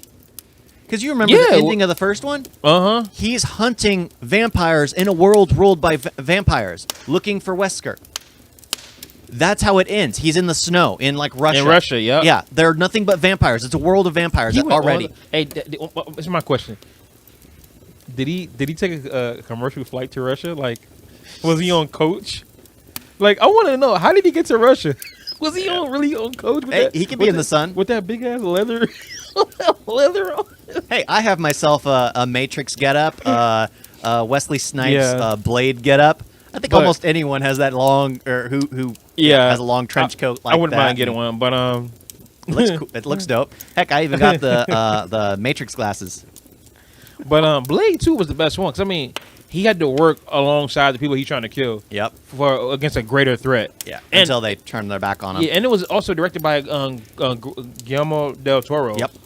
So he made that world perfect, like the whole Vampire Underground. Like he killed Ron Perlman is in it, bro. He killed that movie. Norman Reedus. Yeah, honestly, Donnie Yen, who did absolutely nothing, was like one of the biggest disappointment. disappointments. It's just like you guys got Donnie Yen. Of course, he wasn't as big at that point in time. But still, y'all got Donnie Yen because y'all knew that Donnie Yen can do stuff. Yep. It's like getting Jackie Chan in that role, and y'all have him do nothing. Yeah, that's like getting Ryan Reynolds and zipping his mouth shut. It's a good thing that they didn't do that in Blade Trinity because without Ryan Reynolds, that movie would have tanked. Yep. Because honestly, the only reason, like everyone gets mad when I say I love Blade Trinity, the only reason is it's basically a Wade Wilson origin story. You have Deadpool and Triple H with a special appearance by Wesley Snipes' Blade and Lincoln Burrows. Oh my gosh, yeah. The story was trash. Dracula, bringing in Dracula, just like they already have their own god to worship, like Kuchiku. Oh, I love that line. Yeah. But yeah, hey, the soundtrack though, the RZA, the song from RZA, that song is fire, bro. But yeah, it's Ryan Reynolds because that one part where he's talking about the the dog. Yeah, and he's yeah. all, the dog's is bigger than yours. When have you seen my dick? I was talking to her. Hey, I love that they had Triple H in that movie though. I'm like, Yeah, but that's the best part. It's like Ryan Reynolds is the only thing that redeemed that story, that whole movie. The Crow. I forgot the Crow's on the comic book. Bruce Lee's son. Brandon Lee. Yep. Oh my God. Shot on set. That movie was even now, then and now, that movie is still great. Yeah. Because what was awesome about it is the fact that Brandon Lee, we know, he can also fight just like Bruce.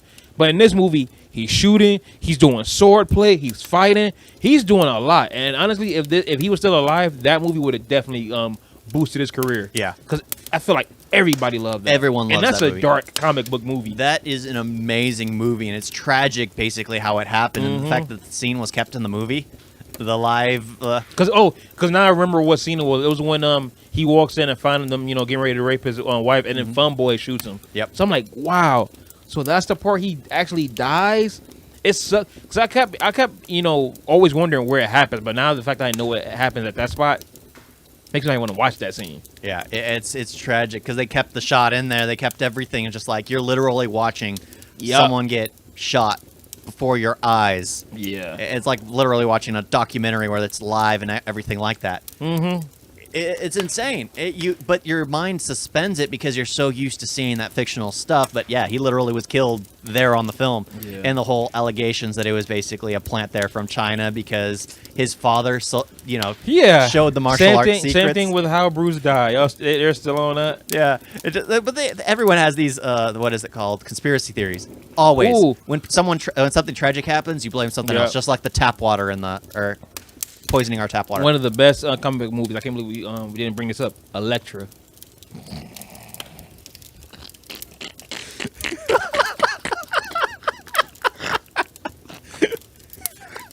That movie was so horrible. I can't believe that got a spin-off from Daredevil. It's like this is the thing. I love Daredevil. Yeah, it's actually an enjoyable movie. Instead of making a Daredevil trash. sequel, they made Elektra. The Daredevil movie was trash. But they say we're not going to give him a sequel. We're going to do a spin-off of another trash character. No. Daredevil movie was trash, but it was fun trash. I could rewatch that. Bullseye. Yeah, I was about to say Bullseye. that. I was about to say that. Dude, with click with when he flipped the M&M. Yep.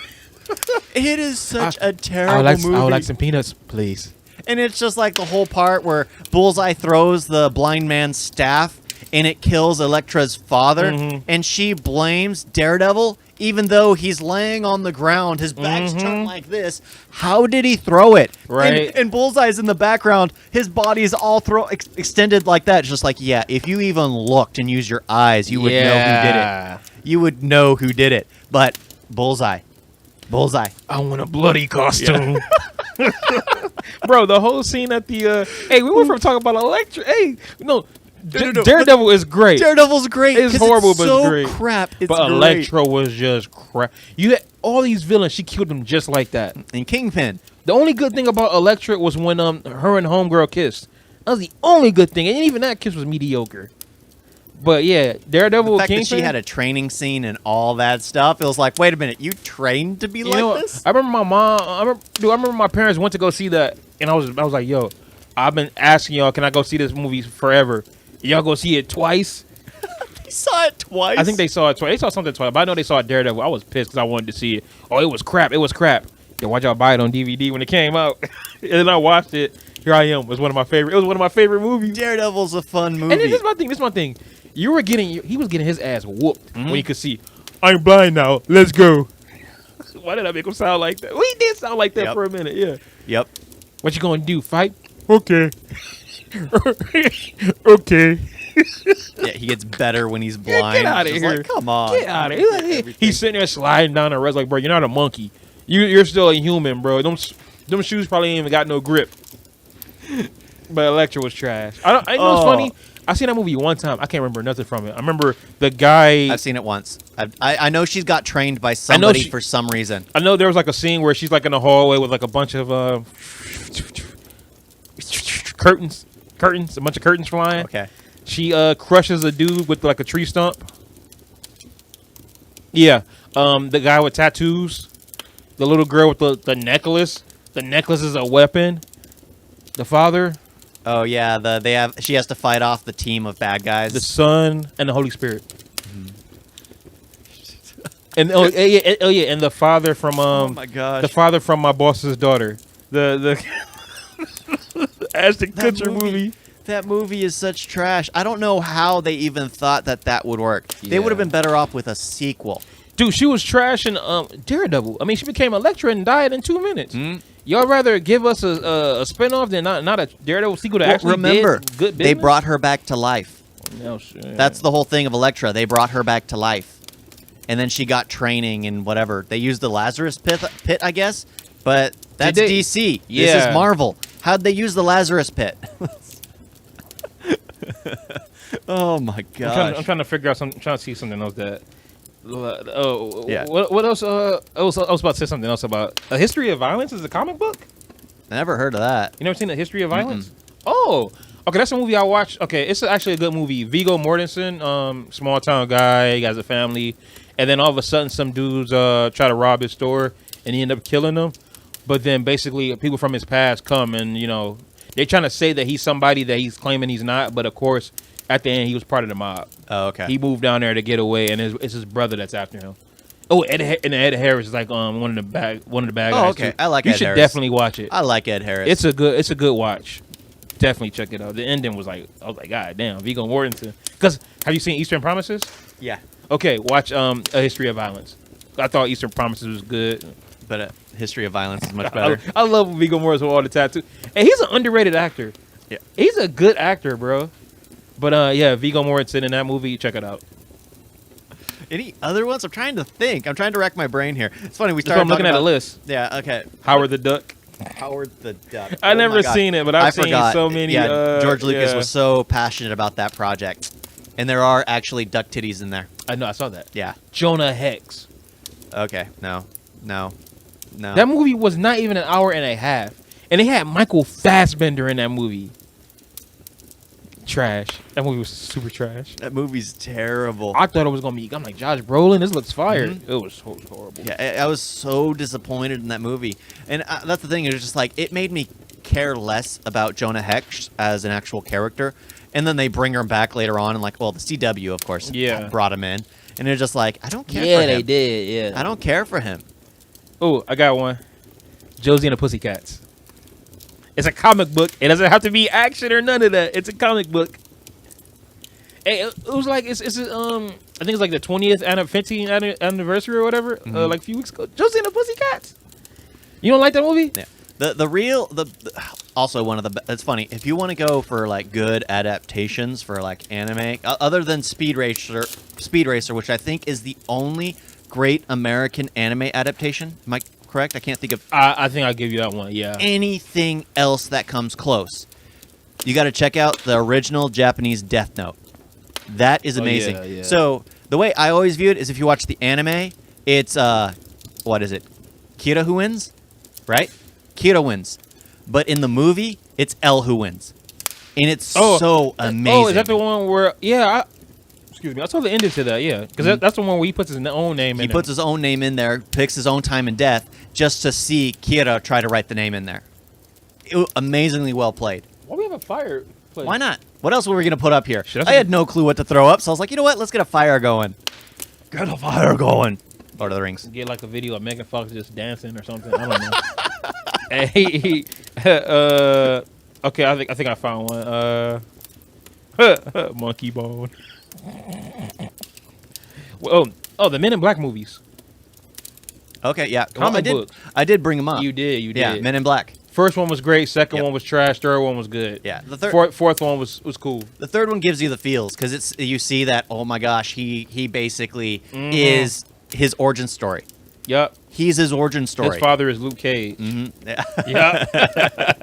Yeah, it was like I freaking love that. It gave me the feels because I was like, this is gonna suck. 2 was terrible. Why am I here watching this? Yeah, 2 sucks. And then it's everything you expect it to be. Because honestly, 2 was terrible because they didn't have Tommy Lee Jones, right? No, they brought him back. Three was without Tommy Lee. He was in. No, he was in it for a few scenes. Yeah, beginning and end. Yeah, the but second one was just trash. Brolin was a great replacement for him. Oh, he Like, was great, young- bro. He did that. He believed it. Yeah, two was the part where he's what is it? Will Smith is singing the bwomp bwomp chinga bonk, right?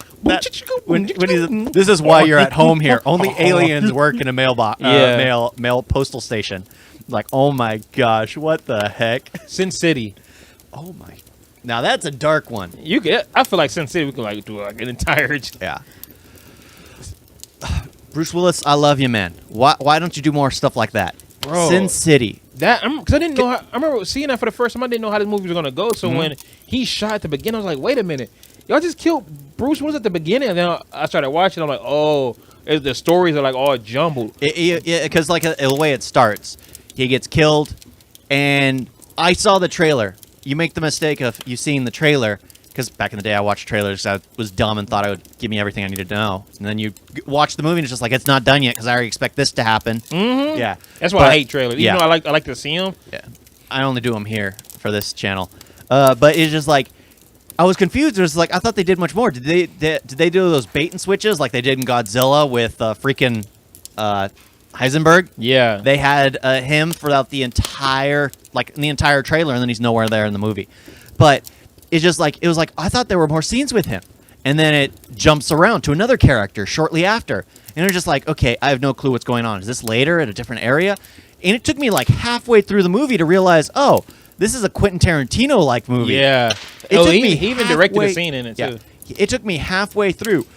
One of my favorite characters, though, is Slevin. He's only in there twice. Oh, yeah. He's there at the very beginning talking about Josh this. Hartnett. Yeah, talking about this one girl in a red dress. He had no clue why she's there. He had no clue why he was like he was. It made it sound like he was there for a love interest reason. And then he offs her, and you don't see him again till the very end of the movie, and you know why he's there at the very end of the movie. It is one of the greatest placements of a character because I had forgotten all about him. And then when he comes back at the end, he takes off his glasses and calls the girl's name. She turns around, afraid for her life, because you know what's about to go down. They really should have brought him back for the sequel. Yeah. I'm glad he didn't. Oh, no. But that still would have been like a great scene. Yeah. He pops up behind like Jessica Alba's like, oh, he about to kill her. Because it was amazing. Just that. Oh, yeah. I was sitting there wondering like, yo, who's my favorite person in this movie? I forgot. Marv. Bro, Marv was just a beat. Like Clive Owen said, like he had the misfortune of growing up in the wrong era. Like if he would have down been during back. the Coliseum there. He would have been. He would have had all the. He would have been a ladies. king. He would have been a king. But the fact that he had to grow up in like today's world, I feel bad for. And the fact that he just went after people that killed the hooker that he slept with. That treated him like a king. Yeah, and the reason why he did that was because that was the only time he had felt that way. But man, like he went on a warpath. Like he was killing everybody in his way. The creepiest character, though. Oh, are you talking about Elijah Wood? Oh my God, bro! Like, dude, he was so silent. Yeah, that's scary in his own. He's eaten alive, and he's still quiet, smiling the whole time. The fact that he was able to turn the priest into a complete psychopath. Yeah, the priest partook in that cannibal's feedings because he realized that that kid was far more pure than he was as a priest. That he felt that Elijah Wood had been sent there by God himself. And it's just like that priest went mentally ill. And it was crazy how, like, after all that, they treated Marv as, like, the bad guy. Like, they like, oh, yeah, we're going to kill your mom if you don't sign this and that. It was like, this, and then they blamed him for all of those women's deaths. That was messed up. They did the same thing with Bruce Willis. Yep. They all, like, that's the thing. The people in power stay in power. I freaking love that. It was just amazing. Yeah. It's Sin City. It's only those who are the most dark, the most evil. When your chips are down. Hey, yeah. I love Benicio del Toro though. He was just dead the entire time, but just every time he slid his head down to like cover the spot, then he started talking weird. But yeah, bro, I thought that whole Clive Owen's story was great too, bro. Yeah. I wish they would have did more with Tommy Flanagan. The fact that he just loves like what do you say, like blowing shit up, like. They need to do more with him as an actor in general. I love him. Every time he's in a movie, they always kill him off. Dude, the fact that they had him in Guardians to kill him I was off hoping in the next scene. he was going to be taking the reins for like a certain faction. I like the same. They killed him off in Gladiator. They killed him off as Chip. They killed him off in it was Chip in Sons of Anarchy. Chips. No, he's the president. What? He's president. Oh yeah, chapter president. I forgot. Yeah, that. because I think he's also in the second show. Yeah, but he's got cameos there. They Yeah, they kill him off in Sin City. Face Off. Yeah, Face Off. I was All about the Benjamins. Alien vs. Predator. Needs something. It's like of his they own. have him as the bad guy to kill him off, but it's like, bro, after y'all watched him in Sons of Anarchy, Yep. y'all should really want him in more stuff because he is, even if it is his, Even in doing Guardians of the same Galaxy, role, he was funny. yeah, even if it is him doing the same role, bro, he is good at it. He can be funny. He can be serious. He can be aggressive. I mean, like in Braveheart, never where seen he basically kills the man who basically slept with his wife. It was my right. Well, I'm here to claim the right of her husband. Yeah, freaking amazing. I've always loved him, and he's always given these second-tier roles. Yep. He could be given the lead of his own movie. Of course, it's like one of those things. Like I remember the first time I saw him, I was like, he looks oddity because that's that scar or But deformity. honestly, the roles he's been given, that scar makes him now. Yeah, it makes him a boss. But the same thing could be said about Joaquin Phoenix with his double lip thing.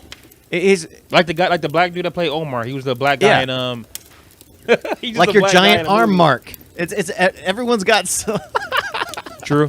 everyone's got something, and it just makes their character stand out far more. It makes them so much more epic because you could always give his character some badass background Michael story. K. Williams. He was the black guy that was with Michael Fassbender in Assassin's Creed. That scar he has, like, bro, like. Oh, he could play a more older version because they'd have to age him up for the guy in Invincibles to bring it all back. The agent, since the agent has that messed up face, just bring him in. He'd be perfect for the role. You'd have to age him up a bit more, give him white hair. I still like Walton Goggins though. Yeah. But honestly, he would look the part right from the get go. Yeah. And I'd love to see him in that kind of role. Okay, what about Wanted? That was based off a comic. Yeah, that's a comic. Honestly, didn't care for it. Why? I love that movie. I did not care for Dude, it. they're bending bullets. She shot one bullet. Okay. She took out 10 people in a room. The one problem I had was like I thought the ability was to bend bullets with their mind. You thought that? Bro, even when I was watching the trailer, I just thought like, oh, they just. But you can't do that. So it's a movie. This Shut up. isn't a bowling ball. It's a movie. You're never going to move fast enough to go faster than the bullet is discharged from the chamber. But it's a movie. Now, maybe if you had a rifle, which was a couple yards long, if you were moving and you actually pulled the trigger and still moving, odds are you curved the shot. Odds are. Because you're moving, and as it's running Come on, through the chamber, Mythbusters. it Maybe they moves did the it shot. already. You can never do that unless you're Okay, maybe the years Flash. of training. Maybe the Flash could do it. He moves fast enough. Or Superman. And they Or Red Rush. They trained for this. Don't even Or say what about James McAvoy. The speed train. James whatever his name McAvoy is. is in his blood to dodge to shoot a bullet with another bullet to bend bullets. In this world, you can bend bullets, and when you hit somebody with a keyboard, it automatically spells "fuck you," and you automatically have Angelina Jolie. It's a movie, but it was a good action movie. It was awesome. James McAvoy, he became one of my favorites after I saw that movie. Yeah, I saw it once. I went to go see it, bro. I had it on I had it on bootleg. Watched it like 100 times, bro. Okay, now this isn't exactly a comic book, Oh, here we go. but it is an amazing superhero story. Since you brought up James McAvoy, you know where I'm going. I love Bruce Willis, James McAvoy, Samuel Jackson. You know, M. Night Shyamalan. Oh yeah, Unstoppable, Split, Glass. I was about to say Looper, Oh, no. but no, yeah. Honestly, yeah, you can throw that in there. It's not a comic. You can throw that in there. That is by 'Cause far... comics has a big, you know, Yeah, because that right there is one of the greatest, could be origin stories for superheroes finding their powers. Mm-hmm. Because, the whole the whole trilogy is basically an origin story. Yeah. For what's to come. like, at the very end, when Mr. Glass is about to get killed, he's laughing about how he creates superheroes. That's his origin story. His origin story is he's freeing the world of their knowledge. The dumbest part about Glass, though, was where he emailed it all to the relatives of the people he basically turned into superheroes. What pissed me off was how they killed Bruce Willis. Yeah, in a I puddle. understand as like, you know, he's gonna die like a heroic way. I know, but a puddle, Yeah, my nigga, a puddle. the thing is, he it's just died like- in that little bitty water little bit of water that you have in that cup. that's a Febreze bottle. He died in a But Febreze that's bottle. the thing. Is just like here he fell into like that gallon tub of water, that huge tanker. Mm-hmm. If anything, he should have stopped moving. Like he was weak, and it was the James McAvoy's character that broke him free. But he should have been weakened there. But no, he was still struggling while he was in there. It was just like these little things that are just like, I could have done that better. However, I wish there was sequels. I just don't want M. Night Shyamalan to do them. If you're to do a sequel to that series, give the reins over to Tarantino. Because I think he's the only one who could take that Tarantino style, doing like that style of an origin story and turning it into something far greater. Why? Because everyone's powers are based somewhere in reality. Like that's what he was saying, like the strongest man. If you go to like the bearded lady, people who did all these strange things at the circus because they were accepted there. That there's real traits, just like how Bruce Willis was the strongest man ever. Everyone has weaknesses. And then Mr. Glass was just smartest man in the world. Basically a Lex Luthor-like character. Every single one. There was only one monster, yet there were multiple personalities that kept them in check. So you freaking love that. And I believe only Quentin Tarantino could take that and run with it. they really killed all three of them, bro. Like- And then don't give us no sequel. But the thing is, imagine that. Like everyone finds out that superheroes are real. There's And maybe this one guy. and maybe you can have like different directors do different heroes, so Yeah. each one is different, maybe. Like- but keep it in reality. I don't know. Like, well, Quentin Tarantino could always change up he's got the ability to do that. Like, that's why I think he would be good for that kind of future story. But you know what I always say? We always get excited for something that's never going to happen. Yeah. Because I'm just sitting there just thinking about it right now. Because I was thinking about, like, you could have one character who always knows that power has been fluctuating around them. Like, you know, there are always those people whose computers never work around them, or the lights flicker when they always flick on a switch. He begins to realize, because of the video, that he actually reaches towards a power source, and he can steal some of the power from there. Not a lot to where he's like Static Shock, but enough to where he can actually shoot small little bolts to change power, change electronics, do things like that. Do little minute things, not to the extent that they are in actual superhero movies. Minute, little changes. Oh, just say that. It's a wider vocabulary. Did you say do little minute? Mhm. Minute mean little changes? Yeah. So do little Minuscule. changes? Minuscule. So you basically just said do Little little changes. Little changes. Yeah, minuscule changes to things to actually make it seem somewhat relevant. So that way people who leave the movie will actually start doing things like that. Like every time someone leaves a Rocky movie or Creed movie, what do they want to do? Exercise, work out, fight. Martial arts film. I went to go see Safe. Jason Statham. I went out the theater getting ready to fight. I was actually getting ready to jump into a fight, and then the woman started beating the dude's ass. So Yeah. I'm like, well, Yeah. I didn't see that in the Statham movie. You see a martial arts film. You want to fight somebody. Yep. You want to break down and do martial arts. Of course, you don't know how. But the thing is, people would leave those movies feeling like they could actually do it. Yeah. Why? Because it's closer to reality than going to see like a Static Shock movie or to see Superman. Perfect way to explain that. It's just like I would walk out literally going to a power socket, trying to get close, trying to absorb the power from it. I take that back. Yeah. Give me my power. And hey, all of a sudden, it'd be like the end of X-Men Last Stand. Yeah. Just like us when we found out we were wizards trying to. Hey, I was at the dentist, bro, and I was just sitting there, What was whatever that? doing, I'm like, Talk yeah, them down. it's really Talk not them working. down. It's really, it's really not working. Yeah. But that's honestly. But it's. I know it's not exactly a comic book. But I mean, yeah, It it kinda plays falls- comics plays a good part into Yeah. the movie, especially with Glass and everything. Yeah, Glass basically making that his passion and everything about it. Yeah. It's real important to the actual story. But honestly, though, there's so many Yeah. comic book movies, And we could talk a lot more. Because I was looking at the list, bro. Like, there's a lot that I haven't seen. There's a lot that's coming up. Of course, 80% of them is Marvel. Yeah. That's the thing. Marvel, then DC. I mean, the more off-branch DC, like Constantine, Red, Watchmen. I know there's a few there that I'm missing. But Losers. yeah, Losers. I love those more. Oh, okay. This one we have to talk about. Yeah. V for Vendetta. You know, I saw that on the list. V for Vendetta is by far, I think, one of the best done. I saw it. I watched it like maybe 3 times. It was a good movie. You've got to rewatch it, dude.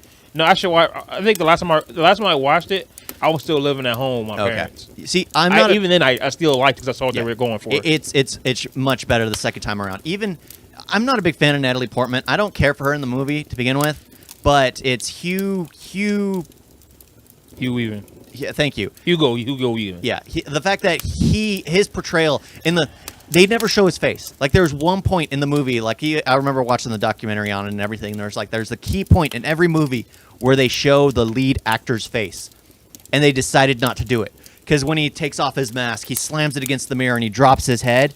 You see nothing but darkness underneath, and it actually adds to it because you feel like you're finally going to be given what you want. But no, the truth is he is Guy Fawkes. He is the mask. Yeah. He is the image. Like at the very end, when everyone's taking off their mask, they show characters who have already been killed. Why? Because everyone takes on the role of everyone else. They are standing for everyone else. Really? Yeah. You'll see the little girl. You'll see the girl from the gay movie. You'll see what gay movie? Remember the gay movie that gave his character, after he had lost all his memories, inspiration?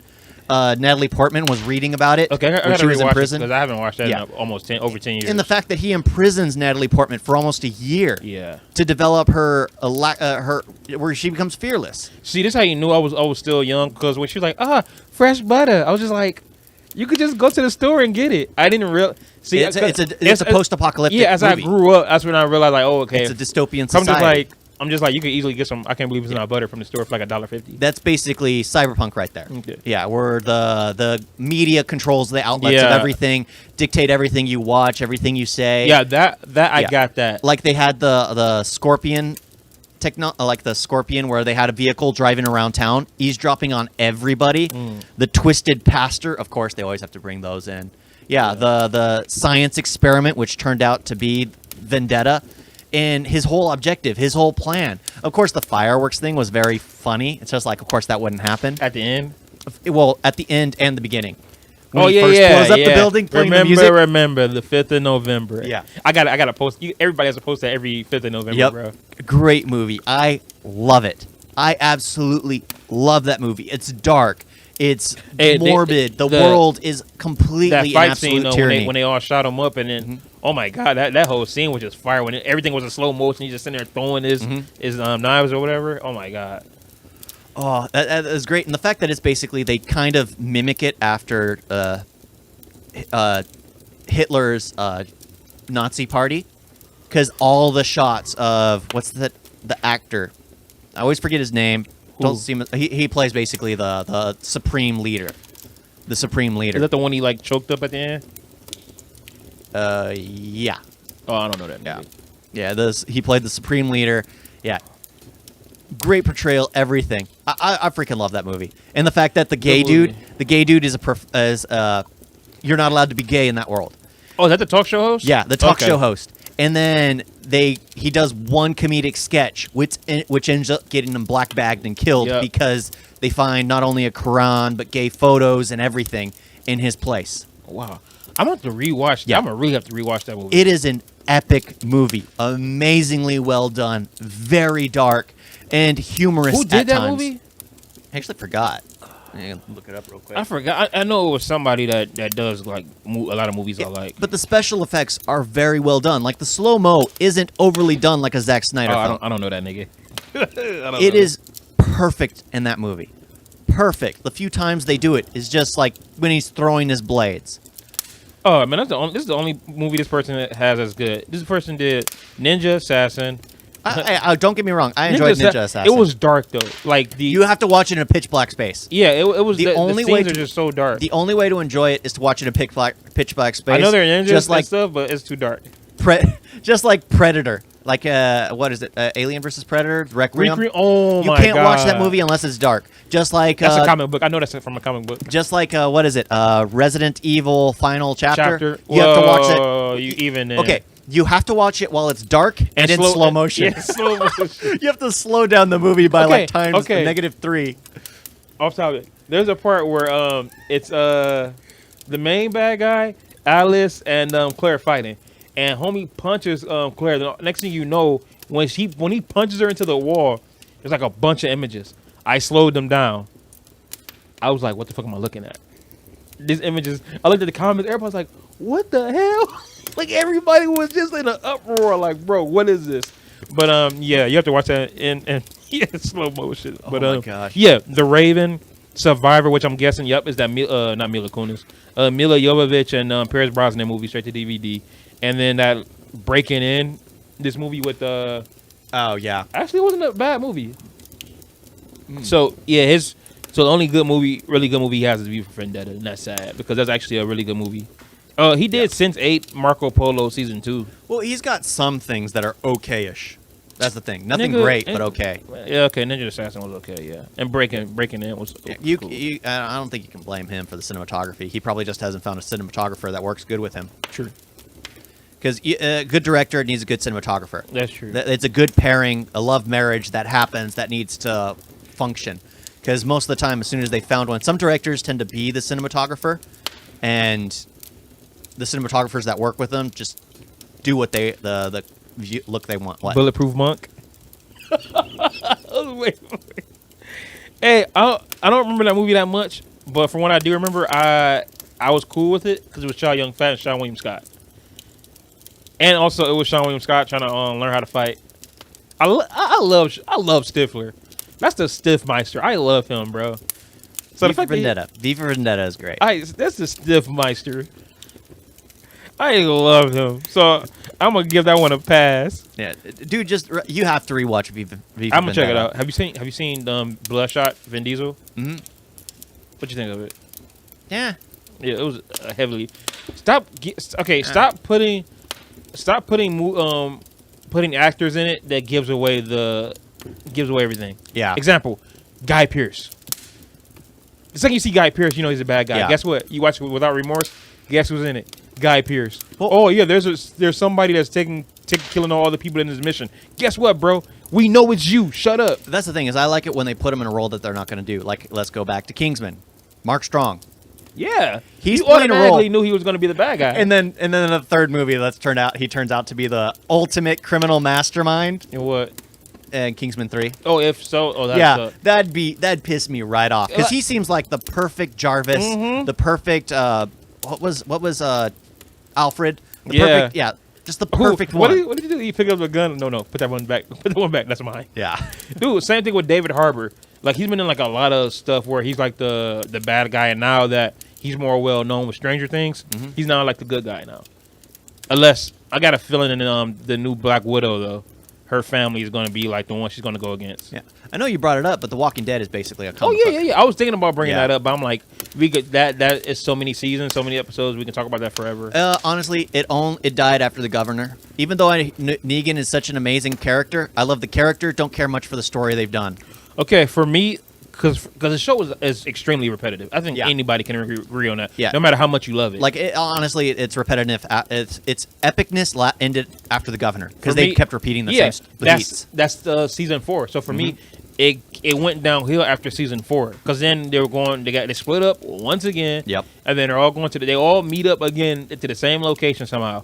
But when they go to Terminus, and even that trailer for season 5.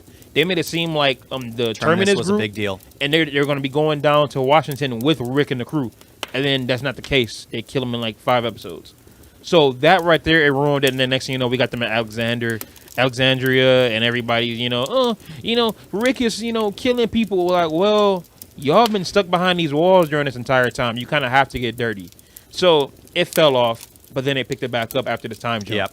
But still, though, it's like after a while, there's only so much you can keep doing. That's the thing is like they had to introduce a character like Negan to get people back interested. But even then, people got tired of Negan. Well, yeah, because Negan kept. Because even though I enjoyed him, he kept doing it. It kept repetitive. I only know what kind of character Negan is because I saw Rampage.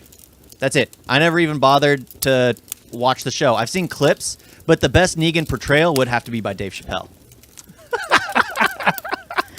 Hey. And bringing Clayton Bigsby back and all them characters. But honestly, I like Negan. Got some weed. Negan is actually they got him. I like him even more now because of course, like now he's he realized like everything he's doing was just like wow, just like he couldn't believe he did all this. and he's living amongst these people. Well, he wasn't wrong. At the What same you mean? time, he was doing what was right for his people. Dude, they killed Rick and everyone else. They killed like 20 of his people. All he did was kill 2 of y'all. Why are y'all mad? He killed 2 people. Y'all killed like 20 of his. That's the thing. That's the funny thing is I know the story because, well, But the Negan redemption arc is actually really good. okay. He's still like the same Negan, but he's trying to put the way he was behind him. And of course, a lot of people are still not, of course, Maggie's not going to get over that. So he might get the Rick Grimes death, or it's a good chance he might die, even though he's saying like, oh yeah, Negan is still going to be around here for a long time. Of course, they're going to say that.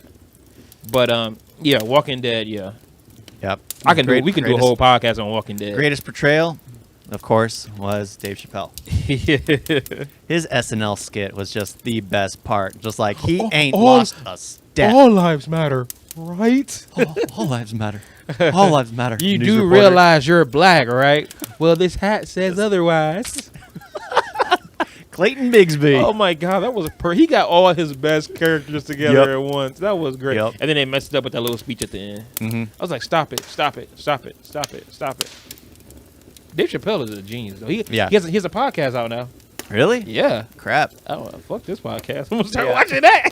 It's like let's just play his, and we'll just talk over it. Just like you got a good point there, Dave Chappelle. But Right.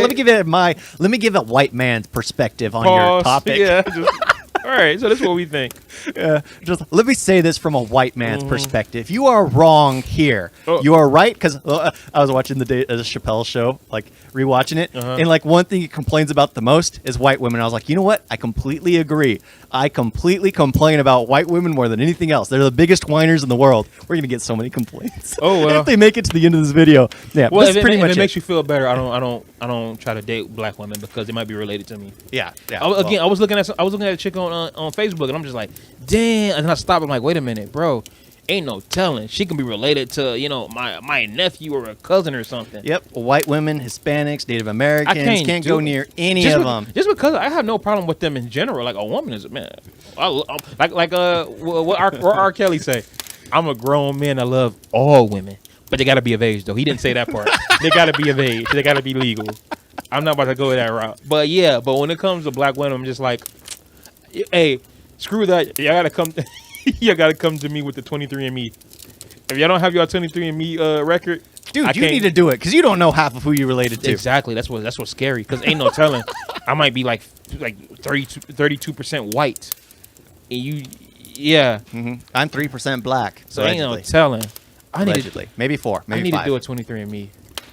Find out exactly what percentage you are. Because then next thing you know, I'm gonna be like, I don't want to be with anybody. Yeah, because the thing is, when you finally do a 23andMe, you're gonna find out at least one of your ancestors slept around with a white person. It's probably gonna be one of the black slaves who slept with a plantation daughter. And then next then thing you know you did something good. And then next thing you know, I'm just sitting there like, wait a minute. Then is she related to me? I was going after her. Mm-hmm. I'm about to get when I get paid, I'm about to get a 23andMe, bro. I need to get that. How much costs like $100? $100. I think you get a 50% discount if you talk to someone who's gotten it because they get a coupon to give it to someone else. Oh, bet. So speak to one of my brothers. I know a couple people. Yeah, just take it from them. I need that. No homo. Take it from them. Yeah, I need to get that taken care of. We've gone off topic here. Yeah, we're trying to find out about our ethnicities here. Your favorite comic book movie, without including Marvel or DC. Throw that down in the comment section below. Not including the mainstream DC and Marvel. Yeah, let's face it, the mainstream because V for Vendetta, Watchmen, Losers, Red, all DC. So DC has some Constantine. DC has some good branch offs. Yeah, just not their main stuff. Yeah, that's Marvel. I don't know how many good branch offs they actually have. Not many. Yeah. Comment them down below. Yeah. Even some that we haven't thought of, or ones you think actually might be good. Because let's face it, we haven't seen them all or read them all. Right. There are tons of comics that we've missed. I don't even read comics. Yeah, I've dabbled. But thanks for watching. As always, we'll see y'all next time. Peace. Toodles. Toodles. Oh shit! I thought you were gonna cut me off. No, I thought I was gonna catch you at the right time. Toodles. I'm afraid my car's gonna shut off again.